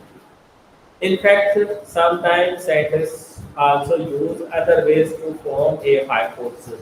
इसमें हमें इमेजिनेशन कर लेते हैं, वजदान कर लेते हैं, विषय मतलब वजदान, या स्टैटिक प्रेफरेंस, हमारी जो स्टैटिक सोच होती है, प्रेफरेंस होती है, ज़हनी सोच होती है, उससे हम उस स्टडी को कहते हैं कि इस पे मैं काम करूँगा, या हमारा मज़हब क्या कहता है, इस पे काम करना चाहिए या नहीं करना चाहिए, या फिर comparison and analogy with other processes, कि इसका दूसरे प्रोसेसर के साथ क्या लिंक बनता है, या discovery of one thing while looking for some other thing, या आप डिस्कवर कर लेते हैं न्यू थिंग फॉर एग्जाम्पल मैं फंजाई के ऊपर सर्च कर देता हूँ सेलुलोज प्रोड्यूस करने के लिए, लेकिन उसमें माइलेज ज़्यादा एक्टिविटी आ रही है, तो मैं कहता हूँ छोड़ो सेलुलोज को, माइलेज के ऊपर काम करो। तो जब आप एक चीज़ बना रहे होते हैं, उससे दूसरी चीज़ अगर नहीं मान रही है तो आप पहले को छोड़ देते हैं, तो नहीं बनाना शुरू कर देते हैं। These days can also sometimes are the basis of scientific hypothesis. Hypothesis, as you already know, are subjected to rigorous testing. ठीक है, hypothesis ऑब्जर्वेशन से बनता है, ठीक है, और ऑब्जर्वेशन के बाद हम उस पर एक्सपेरिमेंट करते हैं, एक्सपेरिमेंट के बाद जब उसके रिजल्ट पॉजिटिव आ जाते हैं तो वो थ्योरी बन जाती है। जब बाकी साइंटिस्ट भी उस थ्योरी को मान लेते हैं तो फिर वो लाभ आ जाता है। Repeated exposure of hypothesis to possible falsification increase scientists' confidence in the hypothesis when it is not falsified। कहता है कि एक hypothesis अगर falsified उसका रेट इंक्रीज कर जाता है तो क्या होता है, तो वो जो hypothesis है वो रिजेक्ट हो जाता है। Repeated exposure of hypothesis to possible falsification increase scientists' confidence in hypothesis when it is not falsified। कहता है अगर falsified नहीं होता तो उसका कॉन्फिडेंस बढ़ता है कि मेरा ही तो रिसर्च के रिजल्ट सही आ रहे हैं, और फिर उसका और काम करता है। अगर falsification इंक्रीज हो जाती है तो उसका मतलब है उसका कॉन्फिडेंस लेवल लूज हो जाएगा। लेकिन अगर falsification यानी कि गलत रिजल्ट नहीं आ रहे तो फिर उसका कॉन्फिडेंस बढ़ जाता है और वो फिर उसके और ज़्यादा मेहनत करता है। Any that is tested again and again without ever being falsified is considered well supported and generally acceptable। कहता है कि हाइपोथेसिस कब एक्सेप्ट हो जाता है कि जब उसको बार बार हम टेस्ट करते हैं और वो फाल्सिफाई नहीं होता, तो उसको हम सपोर्ट करते हैं और उसको एक्सेप्ट कर लेते हैं। ठीक है, तो अगर हम रिपीटेड सर्च करते हैं और हमारा हाइपोथेसिस रिजेक्ट नहीं होता, एक्सेप्ट होता है, तो इसका मतलब क्या है? ठीक है, अगर वो रिजेक्ट नहीं होता, एक्सेप्ट होता है, तो उसका मतलब है आप सही काम कर रहे हैं। This may be used to on the basis of formulating further hypothesis। So इससे फिर आप नए दूसरे हाइपोथेसिस बनाते रहते हैं। ठीक है, so there is soon a series of hypotheses supported by the result of many tests which is then called a theory। जब वो हाइपोथेसिस सपोर्ट करते हैं रिजल्ट, ठीक है, जो टेस्ट रिजल्ट आ रहे हैं तो वो थ्योरी बन जाती है। ए theory is predictive and has explanatory power। One of the most important feature of good theory is that it may suggest new and different hypotheses।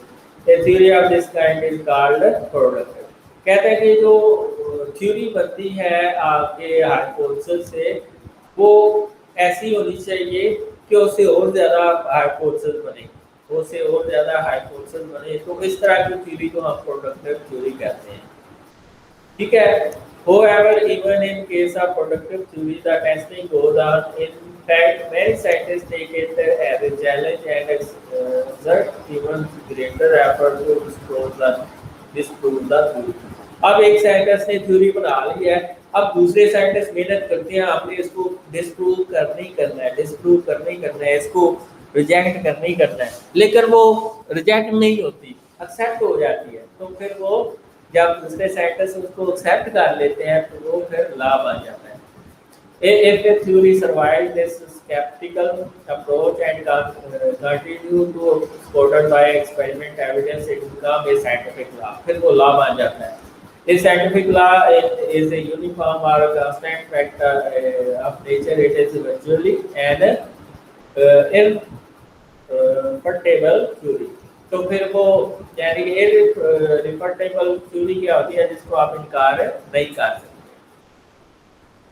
फिर वो साइंटिफिक लॉ बन जाता है, आप उस थ्योरी को रिजेक्ट नहीं कर सकते। इसका मतलब ये है। Biology is short loss, biology is short in loss. कहते हैं बियोलॉजी के अंदर बहुत कम लॉज हैं, ठीक है, because of elusive nature of life, क्योंकि लाइफ जो है उसकी संजीदगी नहीं है, चेंज होती रहती है। Example of biological laws are Hardy Weinberg law, Hardy Weinberg law सारे साइंटिस्ट इसको मानते हैं, मेंडल लॉ सारे साइंटिस्ट इसको मानते हैं, मेंडल लॉ। तो ये क्या है, ये लॉज है, ये सारे साइंटिस्ट इसको प्रूव करते हैं। You can see that laws are even more general than theories and afford answer to even more complex questions. Therefore, these are relatively a few laws in geology. तो आप कहते हैं कि जो लॉज होते हैं वो ज़्यादा जनरल होते हैं दैन थ्योरी, और वो ज़्यादा जवाब देते हैं हमें हमारे कम्प्लेक्स क्वेश्चंस के, इसलिए हम कहते हैं कि लॉज बहुत कम है compare to theory. Biology and the surface of mankind. Last topic है the science of biology has been helping mankind in many ways in increasing food production. ये जो दो लास्ट टॉपिक हैं ये आपके एमपीकेट के लिए बहुत ज़्यादा इम्पोर्टेंट है, ठीक है। पिछले में क्या इम्पोर्टेंट है, इंडक्टिव रीजनिंग और डिडक्टिव रीजनिंग, ठीक है। इंडक्टिव रीजनिंग और डिडक्टिव रीजनिंग और हाइपोथेसिस और थ्योरी में फर्क, ठीक है। लॉ और थ्योरी में फर्क, और इसके अलावा ये इम्पोर्टेंट है, तो ये बड़े इम्पोर्टेंट एप्लीकेशन यहाँ से, ठीक है। Biologist advances in the field of food and health have resulted in high standard of life. जितनी ज़्यादा साइंस तरक्की कर रही है उतनी ज़्यादा फूड भी ज़्यादा बढ़ रही है, हेल्थ से रिलेटेड अवेयरनेस भी आ रही है कि ये खाएंगे तो हमें डिजीज आ जाएगी। तो स्टैंडर्ड बढ़ा है लोगों का with the passage of biological advances कि ये चीज़ खाएंगे इससे डिजीज हो जाएगी, ये चीज़ खाएंगे इससे आप डिजीज से बच जाएंगे। स्टैंडर्ड बढ़ रहा है लोगों का, ठीक है। और ये पहला फिक्रा हमने पढ़ लिया था, science of biology helping Mankind in many ways. इसमें क्या है, फूड प्रोडक्शन बढ़ रही है, डिजीज़ से मुकाबला करने की हासियत, कम्पैक्टिंग डिजीज़ बढ़ रही है, प्रोटेक्टिंग एंड कंजर्विंग एनवायरनमेंट, ये हमारे अंदर एबिलिटी बढ़ रही है, हम एनवायरनमेंट को हार्मफुल इफेक्ट से किस तरह बचा सकते हैं। तो इस तरह ये बायोलॉजी हमारे पास बहुत ज़्यादा आम तौर पर लेकर आ रही है। Plant production has been tremendously increased by improving existing varieties and developing new high yield and disease resistant varieties of plants and animal and foods as a food। कहते हैं कि प्लांट्स की हम नई नई वैराइटीज तैयार कर रहे हैं जो कि बहुत ज़्यादा यील्ड देती है, फसल देती हैं और वो डिजीज रेजिस्टेंट होती हैं। और ये किस तरह हम कर रहे हैं, ये बायोटेक्नोलॉजी को यूज़ कर रहे हैं, ये हम इसलिए किस तरह कर रहे हैं, बायोटेक्नोलॉजी को यूज़ कर रहे हैं। Plant and animal breeder have developed through selective breeding. Selective breeding होती है कि जो ऐसी कोज जो ज़्यादा दूध देती हैं उसका लाभ करते हैं ज़्यादा ऐसा को मेल को जो ज़्यादा उसी शीप से आया है, उसी को से आया है, को से आया है जो ज़्यादा दूध देती है, तो ये सिलेक्टिव ब्रीडिंग होगी। तो इससे जो आगे ऑफस्प्रिंग्स आएंगे वो भी ज़्यादा दूध देंगे, ठीक है। तो सिलेक्टिव ब्रीडिंग से हम प्लांट्स और एनिमल प्रोड्यूस करते हैं जिसके अंदर ज़्यादा प्रोडक्शन की कैपेबिलिटीज होती हैं, मीट क्वालिटी उसकी अच्छी होती है, उसमें दूध पैदा करने की ज़्यादा खासियत होती है। प्रिंसिपल ऑफ जेनेटिक्स, जेनेटिक्स का मतलब है उसके जो पेरेंट्स हैं वो जो है काफ़ी हेल्दी है। New better varieties of meat, ये जो बीट की पहले वैरायटी जिनका हमने इंटरप्रेट किया है, सिलेक्टिव ब्रीडिंग की है, वो बड़ी स्ट्रॉन्ग है, यानी कि अच्छी बीट प्रोड्यूस करती है। Rice, corn, chicken, cow and sheep, इसके सिलेक्टिव ब्रीडिंग के जरिए आप प्रोड्यूस कर रहे हैं। Poultry breeder have developed broiler for getting quick and cheap white meat. Meat ज़्यादा लेने के लिए आप ब्रॉयलर को इस तरह तैयार कर रहे हैं कि वो दिनों में जो है वो बर्ड बन जाता है। Genes for disease resistant and other desirable character are introduced into the plant। जो डिजीज प्लांट के अंदर होती हैं उनके अंदर हम ऐसे जीन्स डाल देते हैं कि उसकी वजह से उस प्लांट को डिजीज ही नहीं होती, यानी कि डिजीज रेजिस्टेंट हम जीन डाल देते हैं। Using technique of genetic engineering यानी कि biotechnology, such transgenic plant having foreign DNA incorporated into the cells can be propagated by cloning। ठीक है। क्लोनिंग वो होता है कि जिसमें हम टेक्निकल ऑर्गेनिज्म प्रोड्यूस करते हैं, ठीक है, बाय एसेक्सुअल रिप्रोडक्शन, ठीक है। तो ट्रांसजेनिक प्लांट्स वो होते हैं जिसमें आपने फॉरेन डीएनए जो जिसमें डिजीज से अगेंस्ट रेजिस्टेंट होती है वो इंट्रोड्यूस कराया होता है, और उसको फिर डिजीज नहीं होती और वो ज़्यादा सी फसल प्रोड्यूस करता है। और ये हम क्लोनिंग के जरिए करते हैं। क्लोनिंग क्या होता है? Production of genetically identical copies of the organism, एक जैसे ऑर्गेनिज्म बनाते हैं by asexual reproduction, asexual reproduction को यूज करते हुए, using special technique such as tissue culture technique. इसमें टिश्यू कल्चरिंग होती है। प्लांट्स के लिए हम टिश्यू कल्चरिंग टेक्निक यूज करते हैं। Plant pathogenic fungi and insect pest of crops which weaken the plant and reduce the yield has traditionally been controlled by using chemical fungicide and insecticide. Fungicide जो होते हैं जो fungus को किल करते हैं, insecticide जो इंसेक्ट को किल करते हैं। ऐसे हम स्प्रे करते हैं जिसके अंदर केमिकल होते हैं जो फंगीसाइडर के तौर पर काम करते हैं, फंजाई को मारने के लिए, या इंसेक्ट को मोस्टली इंसेक्टिसाइड ही होते हैं, तो जिसको हम पेस्टिसाइड भी कहते हैं।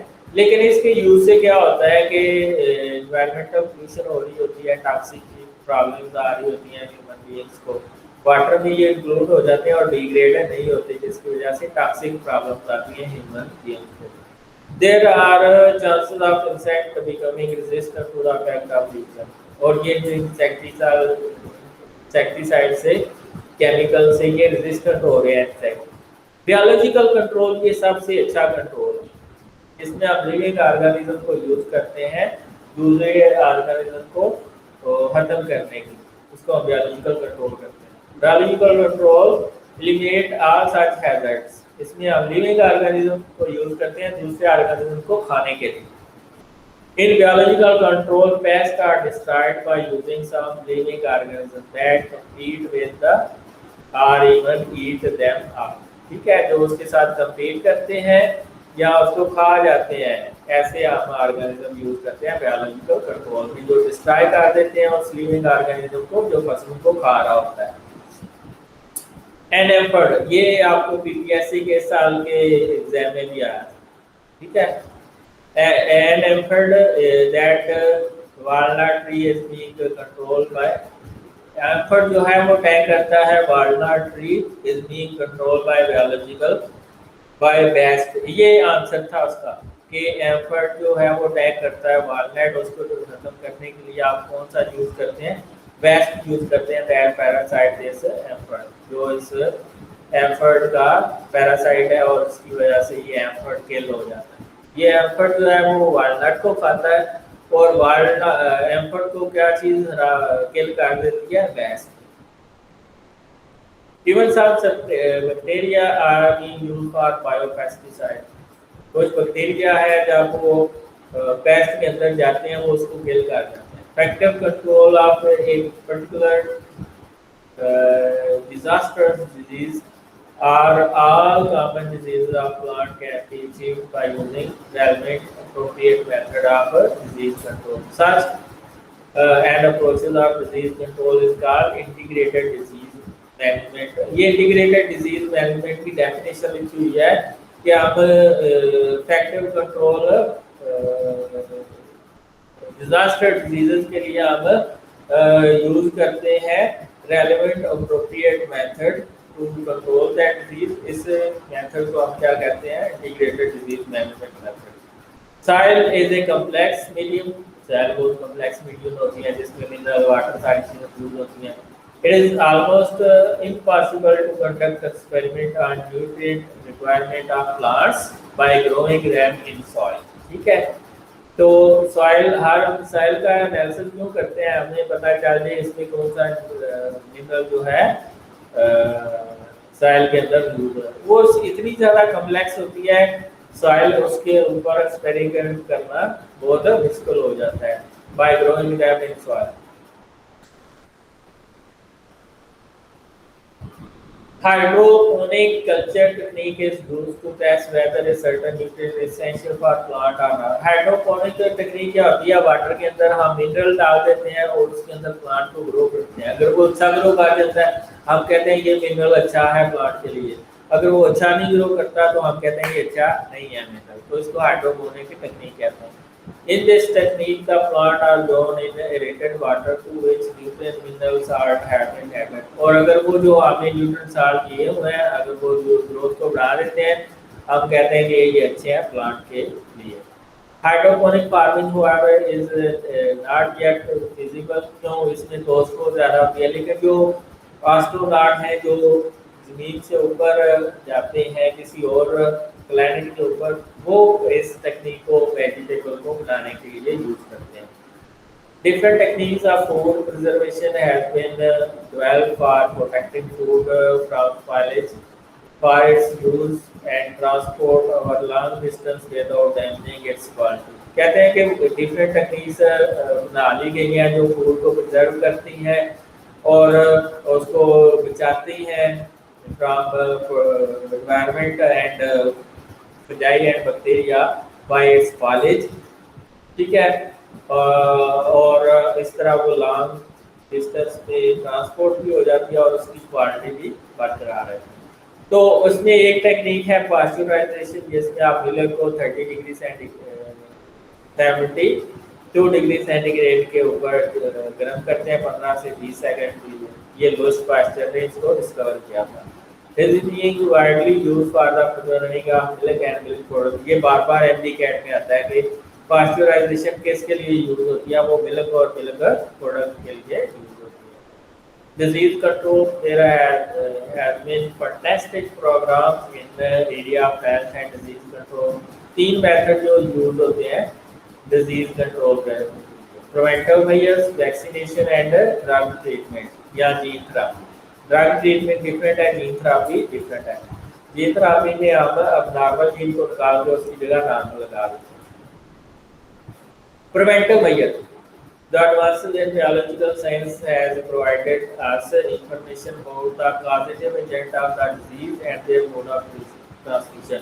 तो ये हमारे biological science की information हमें बताती है कि किसी डिजीज का causative agent क्या है, कि कौन सा एजेंट इस डिजीज को cause कर रहा है और उसका mode of transmission क्या है। ये हमें कौन सी चीज बनाती है? ये बायोलॉजिकल साइंसेस की इंफॉर्मेशन हमें करती है। फॉर एग्जांपल एड्स, जिसको हम एक्वायर्ड नहीं, तो ये हर एमडी कैट के एग्जाम में 2 एमसीक्यू एचआईवी और एड्स से आते हैं। ये पैराग्राफ 2 एमसीक्यू। ठीक है। For instance the ads acquired immunodeficiency syndrome is caused by the human HIV यानी कि ह्यूमन इम्यूनोडेफिशिएंसी वायरस। ये आपके टी सेल्स को डिस्ट्रॉय कर देता है। ठीक है। और जिसकी वजह से आपकी इम्यूनिटी जो है डिस्टर्ब हो जाती है। It's spread through the pre sexual contact through blood transmission by using contaminated syringes and surgical instrument. इनके लिए ये फैलता है। Therefore, doctor advised to take a precaution on these fronts so that we do not attract that disease which is present incurable। ये जो HIV और AIDS है incurable है, इसकी वैक्सीन अभी डिस्कवर नहीं होती। ये RNA कंटेनिंग वायरस है और जो RNA कंटेनिंग वायरस होते हैं, RNA as a genetic material containing virus होते हैं, ये खतरनाक होते हैं। ठीक है। बड़ी जल्दी से स्प्रेड कर जाते हैं। ठीक है।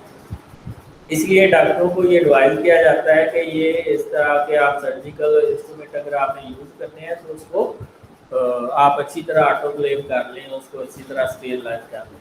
Similarly hepatitis is caused by the hepatitis virus, human hepatitis virus, which is spread through blood transmission by using contaminated syringes, surgical instruments। In this case, also doctor advise us to be careful and wise the point of contact। Vaccination, immunization. Vaccination की definition क्या होता है? इसमें हम vaccine को introduce करवाते हैं humans के अंदर to provide immunization, to provide immunity against diseases. This is known as vaccination. यानी कि वैक्सीन को इंट्रोड्यूस करवाया जाता है ताकि इम्यूनिटी बढ़ जाए to control the disease. Many diseases such as polio, whooping cough, measles, mumps easily controlled by vaccination are source. Edward Jenner first developed the technique of vaccination in 1798. ये 96 गलत लिखा हुआ है 98. Pox pus is also known as alpaca. From this word evolved the present term vaccination and vaccine. तो सबसे पहले vaccine जो discover की थी वो एडवर्ड जेनर ने की थी, ठीक है। एडवर्ड जेनर ने इसको पोक्स पास से एजुलेट किया गया था, तो उसी से नाम बना वैकामीन को, ठीक है, वैकामीन को, और इसी से वर्ल्ड हुआ है vaccination and vaccine. And you will learn more about vaccination in chapter 6। ये तो मेरा फेवरेट है, इसको मैं अच्छी तरह एक्सप्लेन करूंगा। Since then, inoculation and vaccination is carried out to make the people immune from viral or bacterial epidemics, ठीक है। तो बैक्टीरियल और वायरल एपिडेमिक्स से बचने के लिए वैक्सीन, यानी वैक्सीन होती क्या है, इसमें हम डेड वायरस को यूज करते हैं दूसरी स्पीशीज का, या हम उससे मैसेंजर आरएनए बनाते हैं जिसके अंदर डिजीज का एबिलिटी नहीं होती, और वो अंदर जाके जो प्रोटीन बनाता है वो हेल्दी होती है, वो एंटीबॉडी प्रोड्यूस करती है और कंपैक्ट करती है वायरस के साथ अगर हार्मफुल वायरस आ गया है, ठीक है। It is claimed that smallpox has been totally eliminated from the world by using this method. ये जो वैक्सीनेशन का प्रोसेस है इससे स्मॉलपॉक्स टोटली खत्म हो गई है वर्ल्ड के अंदर से, ठीक है। ये रेगुलर है। Since then, inoculation or vaccination is carried out to make the people immune from viral or bacterial epidemics. For some diseases, the individual are vaccinated in early life to make them immune to those diseases. ये vaccination की definition है, ठीक है। Individual are vaccinated in the early life to make them immune from the diseases, ठीक है। तो इसमें जो आपकी कोपोक्स है ये तो खत्म हो गई है इसी प्रोसेस के जरिए। इसी तरह वैक्सीन जो है HIV और एड्स के खिलाफ बनाई जा रही है ऑन एक्सपेरिमेंटल बेसिस, लेकिन जो RNA कंटेनिंग वैक्सीन होती है ये बड़ी मुश्किल होती है। Drug treatment and gene therapy, ठीक है। ड्रग ट्रीटमेंट अगर बैक्टीरिया को किल करना है तो हम कोई एंटीबायोटिक यूज करते हैं, ठीक है, उसको हम ड्रग ट्रीटमेंट कहते हैं। जीन थेरेपी, अगर कोई मसलन सिस्टिक फाइब्रोसिस है जिसमें क्लोराइड आयन जो है वो म्यूकस बना देते हैं और बैक्टीरियल और दूसरी इन्फेक्शन ज़्यादा होती हैं, तो उस जीन को हम रिप्लेस कर देते हैं नॉर्मल जीन के साथ जो डिजीज ला रहा होता है, तो उसको हम जीन थेरेपी कहते हैं। तो ड्रग ट्रीटमेंट जिसमें हम एंटीबायोटिक यूज करते हैं। If a person becomes sick with this disease, he is subjected to the action of antibiotic which can kill bacteria, जो बैक्टीरिया को मार देते हैं। The antibiotic are however useful in bacterial diseases and that only when bacteria have not well resistant to antibiotic, ठीक है। कहता है ये जो एंटीबायोटिक हम यूज करते हैं, पेनिसिलिन हो गया, ऑक्सीसिलिन हो गया, ये जो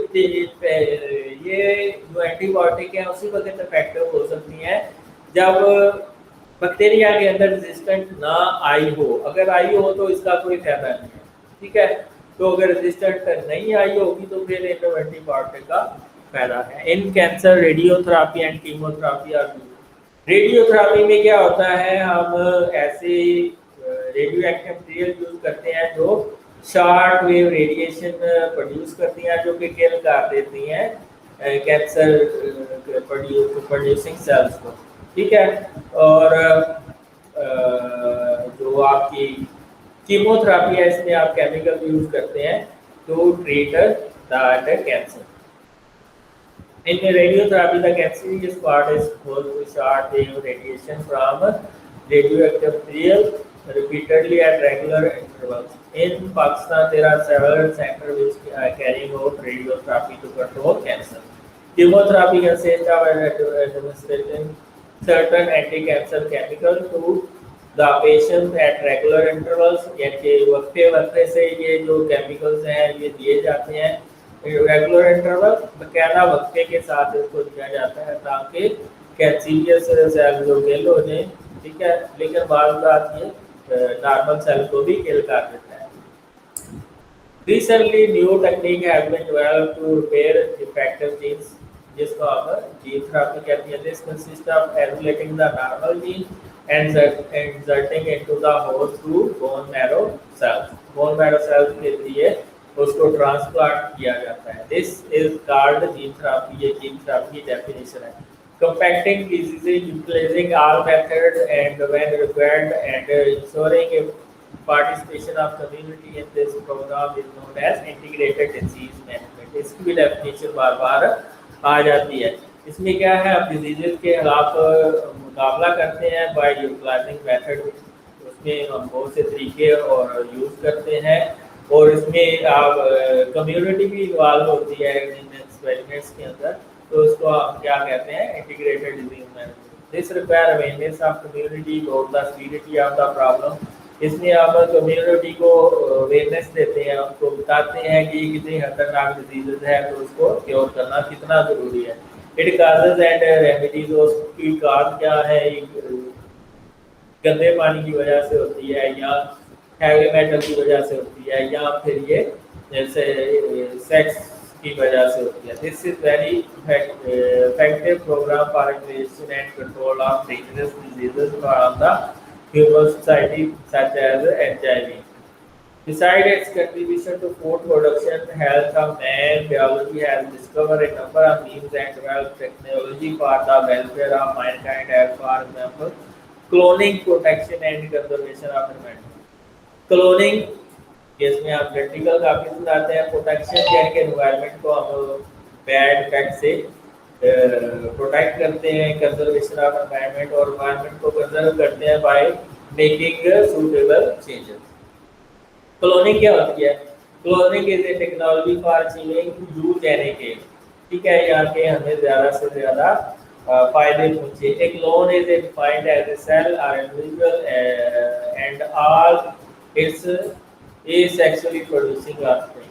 ठीक है, ऐसा ऑर्गेनिज्म जो एसेक्सुअली, जो आइडेंटिकल कॉपी होता है, ठीक है, और वो हम एसेक्सुअली प्रोड्यूस करवाते हैं. All member of the clone are genetically identical, वो एक दूसरे से सेम होते हैं क्योंकि एसेक्सुअल मेथड से हमने ऑब्टेन किए होते हैं. Except when A mutation occur, जब म्यूटेशन अकर हो जाते हैं फिर उसमें चेंजेस आती हैं. Generally no normal animal reproduce naturally by cloning. तो जो नॉर्मल एनिमल्स हैं वो क्लोनिंग के जरिए हम नहीं करते. तो एक एग्जांपल हमारे पास 1997 के अंदर आई थी, जिसमें एक स्कॉटलैंड का एक साइंटिस्ट था, ठीक है, जिसने डोली शीप बनाई थी. इसने क्या किया था,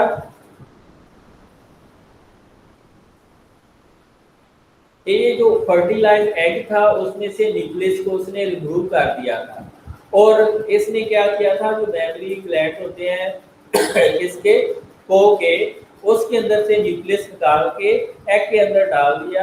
और वो एग जो है वो सूटेबल होम के अंदर उसने डाल दिया, जिसके अंदर उसकी डेवलपमेंट कंप्लीट हुई.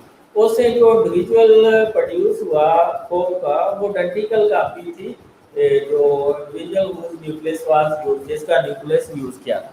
तो डोली शीप कैसे प्रोड्यूस हुई, जो फर्टिलाइज एग था उससे न्यूक्लियस को निकाल लिया, ठीक है, फिर न्यूक्लियस लिया, जो आपके को है उसके मेमरी ग्लैंड के सेल्स के न्यूक्लियस लिया और उस एग के अंदर डाल दिया. फिर उसको आपने बॉम्ब के अंदर डाल दिया, जहाँ के यानी कि तो को की बॉम्ब थी उसके अंदर डाल दिया. ठीक है, वहाँ पे उसकी डेवलपमेंट, उससे जो को का बच्चा आया जिसको डोली शीप का बच्चा, को की बजाय शीप है, ठीक है, शीप. तो शीप का जो बच्चा आया था वो बिल्कुल कॉपी था उससे, जैसे आपने वो मेमरी ग्लैंड के अंदर से न्यूक्लियस लिया था. ठीक है, तो इसमें in this procedure the nucleus from the fertilized egg is removed and nucleus from the cell of fully developed individual is inserted into place. The elder zygote is then implanted into suitable womb of sheep where it is complete its development. ये डोली sheep के उदाहरण. New development formed in this way is genetically identical clone of the individual whose nucleus was used. This thus cloning could make multiple copies of desired. तो आपने क्या किया, egg लिया, fertiliser लिया, उसमें से न्यूक्लियस निकाल दिया, फिर न्यूक्लियस लिया शीप के मेमरी ग्लैंड से, अडर सेल से, उसको एग के अंदर डाल दिया, फिर उसको मदर में डाल के उसकी डेवलपमेंट हुई और वो उसकी बिल्कुल कापी बनी जैसे आपने न्यूक्लियस लिया था। इसको हम क्लोनिंग कहते हैं। Another type of cloning is the division of single cell egg or embryo into one or more separate embryo। यानी कि एग की एक से ज़्यादा एम्ब्रियो के अंदर डिवीजन करवाते हैं और इस तरह आपके पास इलेक्ट्रिकल ट्वेंस बनते हैं। This this is the same process that normally create a identical twin। Offsprings from this type of cloning are genetically identical but carry chromosomes from each of the two parents। दो parents के chromosome उसके अंदर use होते हैं। This type of cloning has already been used to produce genetically identical cattle and other farm animals। Cattle और farm animals इस तरह से यूज बनाए जाते हैं ताकि हम ज़्यादा से ज़्यादा मीट लें और ज़्यादा से ज़्यादा मिल्क लें। Man is likely to drive cloning technique for commercial production of valuable animals of non fertility such as horses. Horses को भी हम क्लोनिंग के लिए प्रोड्यूस करते हैं कि एक नस्ल अच्छी है तो उसी का क्लोन बना लें। At some places, scientists are making attempt to clone human embryo, which they believe they can serve as a transplant program। There is a lot of controversy on this issue to whether the human cloning should be attempted or not। कहते हैं आप human के ऊपर भी cloning के ऊपर भी काम हो रहा है तो उससे जो डिजायर्ड हमारे पास क्लोन आएगा उसके हम ट्रांसप्लांट को यूज कर सकते हैं। ठीक है, यानी कि किडनी ट्रांसप्लांट, लिवर ट्रांसप्लांट, लेकिन इसमें कंट्रोवर्सी है कि क्या हम यूज करें या ना use. Protection and conservation of environment। Last topic है industrialization has helped mankind to raise the understanding of living। जितनी ज़्यादा इंडस्ट्री बढ़ रही है वो लिविंग स्टैंडर्ड को बढ़ा रही है, लेकिन उससे पोल्यूशन भी बढ़ रही है। क्यों? जैसे जो सोलर निकलता है उसमें बहुत ज़्यादा हैवी मेटल और दूसरी गैसेज होती हैं, गैसेज जो चिमनी से बाहर आती हैं उसमें हार्मफुल प्रोडक्ट होते हैं जो आपके एनवायरनमेंट को पूर्ण कर रहे हैं। It has at the same time destroyed our environment। Tons of industrial waste and effluent in solid, liquid or gas from being injected into the environment by the industry। इसमें heavy metals, effluent and solid, liquid gases जो कि produce हो रही हैं ये बहुत ज़्यादा environmental pollution कर रही हैं। These effluent frequently contain sizable amount of certain very toxic even carcinogenic material, heavy metals होती हैं, वेरी टॉक्सिक मटेरियल होती हैं। ये जो एल्यूएंट मतलब जो बाहर निकल रहा है उसको हम एल्यूएंट कहते हैं। Heavy metal like lead from the automobiles, chromium from tanneries are playing havoc to human health. ठीक है, ये जो कह रहा है कि जो हैवी मेटल लाइक लेड जो ऑटोमोबाइल्स होती हैं, ठीक है, ये जो गाड़ियां हैं इनके टायर से, ठीक है, क्रोमियम फ्रॉम टैनरी से क्रोमियम निकल रहा है और ये ह्यूमन सेहत को बड़ी तेजी से तबाह कर रहा है। Environmental pollution has reached alarming level in some countries. ठीक है, बहुत खतरनाक तक बढ़ चुके हैं बहुत सी कंट्रीज के अंदर बर्ड्स की। This problem therefore need to be addressed or else it would soon be out of control। कहते हैं कि इस प्रॉब्लम को कंट्रोल करना बड़ा जरूरी है वरना ये आउट ऑफ कंट्रोल हो जाएगी। In which case a bio component of the world ecosystem would suffer irreparable loss and this environment would no longer support this life on this planet। कहता है कि अगर इसको रोका ना गया तो ये वर्ल्ड का इकोसिस्टम जो है वो इररिपेरेबल लॉस यानी कि जिसको आप ठीक नहीं कर सकते एंड एनवायरनमेंट को नो लॉन्गर सपोर्ट डाला और इस पर लाइफ नहीं रहेगी इस प्लेनेट के ऊपर, इसलिए हमें इसको कंट्रोल करना चाहिए। Biology has helped mankind in attracting attention to problem and biologists are striving to find the solution to set up environment right whether it has deteriorated। Biologists have already asked for the treatment of industrial element to made obligatory। तो कहते हैं जो biology है वो हमें help कर रही है इन प्रॉब्लम को सॉल्व करने के लिए और बायोलॉजिस्ट बड़ी मेहनत से काम कर रहे हैं इसके लिए सॉल्यूशन फाइंड करने के लिए। और बायोलॉजिस्ट ने ऑलरेडी इस चीज को कह दिया है कि जो फ्लूएंट एलिमेंट निकल रहा है, ठीक है, उसको ट्रीट करें, उसको माइक्रोबियल ट्रीटमेंट दें और उसको ट्रीट करके फिर बाहर फेंकें। तो बायो रेमिडिएशन क्या होता है कि जो डिग्रेडेशन ऑफ फ्लूएंट होता है माइक्रोब को यूज करके, उसको हम बायो रेमिडिएशन कहते हैं। The degradation of harmful toxic fluent by micro organism is known as bio remediation. तो ये बायो रेमिडिएशन यूज कर रहे हैं आजकल। For example, algae have been used to reduce pollution of heavy metal by bio absorption। तो algae bio absorption के जरिए heavy metal को साफ कर लेती है, ये भी bio remediation है। Biologists are also working out the list of endangered species of plants and animals which, if not protected, would soon be extinct। तो biologist इस पे भी काम कर रहे हैं, जो खत्म होने वाली स्पीशीज है प्लांट्स और एनिमल की, उसको किस तरह प्रोटेक्ट करें ताकि वो उसको एक्सटिंक्शन से यानी कि खत्म होने से बचाया जा सके। They have therefore stress the need for their protection. तो इसलिए उन्होंने जोर दिया है कि इसकी प्रोटेक्शन की जाए, ठीक है। The environmental pollution is the national problem in Pakistan. बहुत बड़ी प्रॉब्लम है जो एनवायरमेंटल पोल्यूशन है। Our river canals are highly polluted with the mixing of city average sewage and industrial waste. जो हमारा दरिया है और नहरें हैं, ये बहुत ज़्यादा पोल्यूटेड हो रही हैं। इसमें सिटीज़ का वेस्ट भी आ रहा है और इंडस्ट्रियल वेस्ट भी आ रहा है, जो कि उसको पोल्यूट कर रहा है। The life in fresh water of Pakistan is towards the decline. Fresh water life जो है डिक्लाइन हो रही है। फिश पॉपुलेशन है बीन ऑलमोस्टली एडवर्सली इफेक्टेड। जो हैवी मेटल की वजह से डेथ हो रही है फिशेज की। We need to take protective measure as possible as soon। हमें जो है ना प्रोटेक्टिव मेजर लेनी चाहिए, बहुत जल्दी लेनी चाहिए। In cities, particularly the exhaust from the automobile is enormously adding the lead into the atmosphere। जो एग्जॉस्ट निकलते हैं, धुआं निकलता है गाड़ी का, उसमें लेड होता है, हेवी मेटल है, जो कि बहुत ड्रास्टिक इफेक्ट कर रहा है। There is a then a need to lead lead free petrol to reduce pollution. इसलिए लेट निकाल देनी चाहिए पेट्रोल से ताकि पोल्यूशन कम से कम हो। तो पोल्यूशन नहीं होगी तो इस तरह नीट एंड क्लीन एनवायरमेंटल होगा। आगे फिल इन द ब्लैंक्स है। Is the study of organism to relate the environment. Environmental biology की डेफिनेशन लिखी हुई है, ठीक है।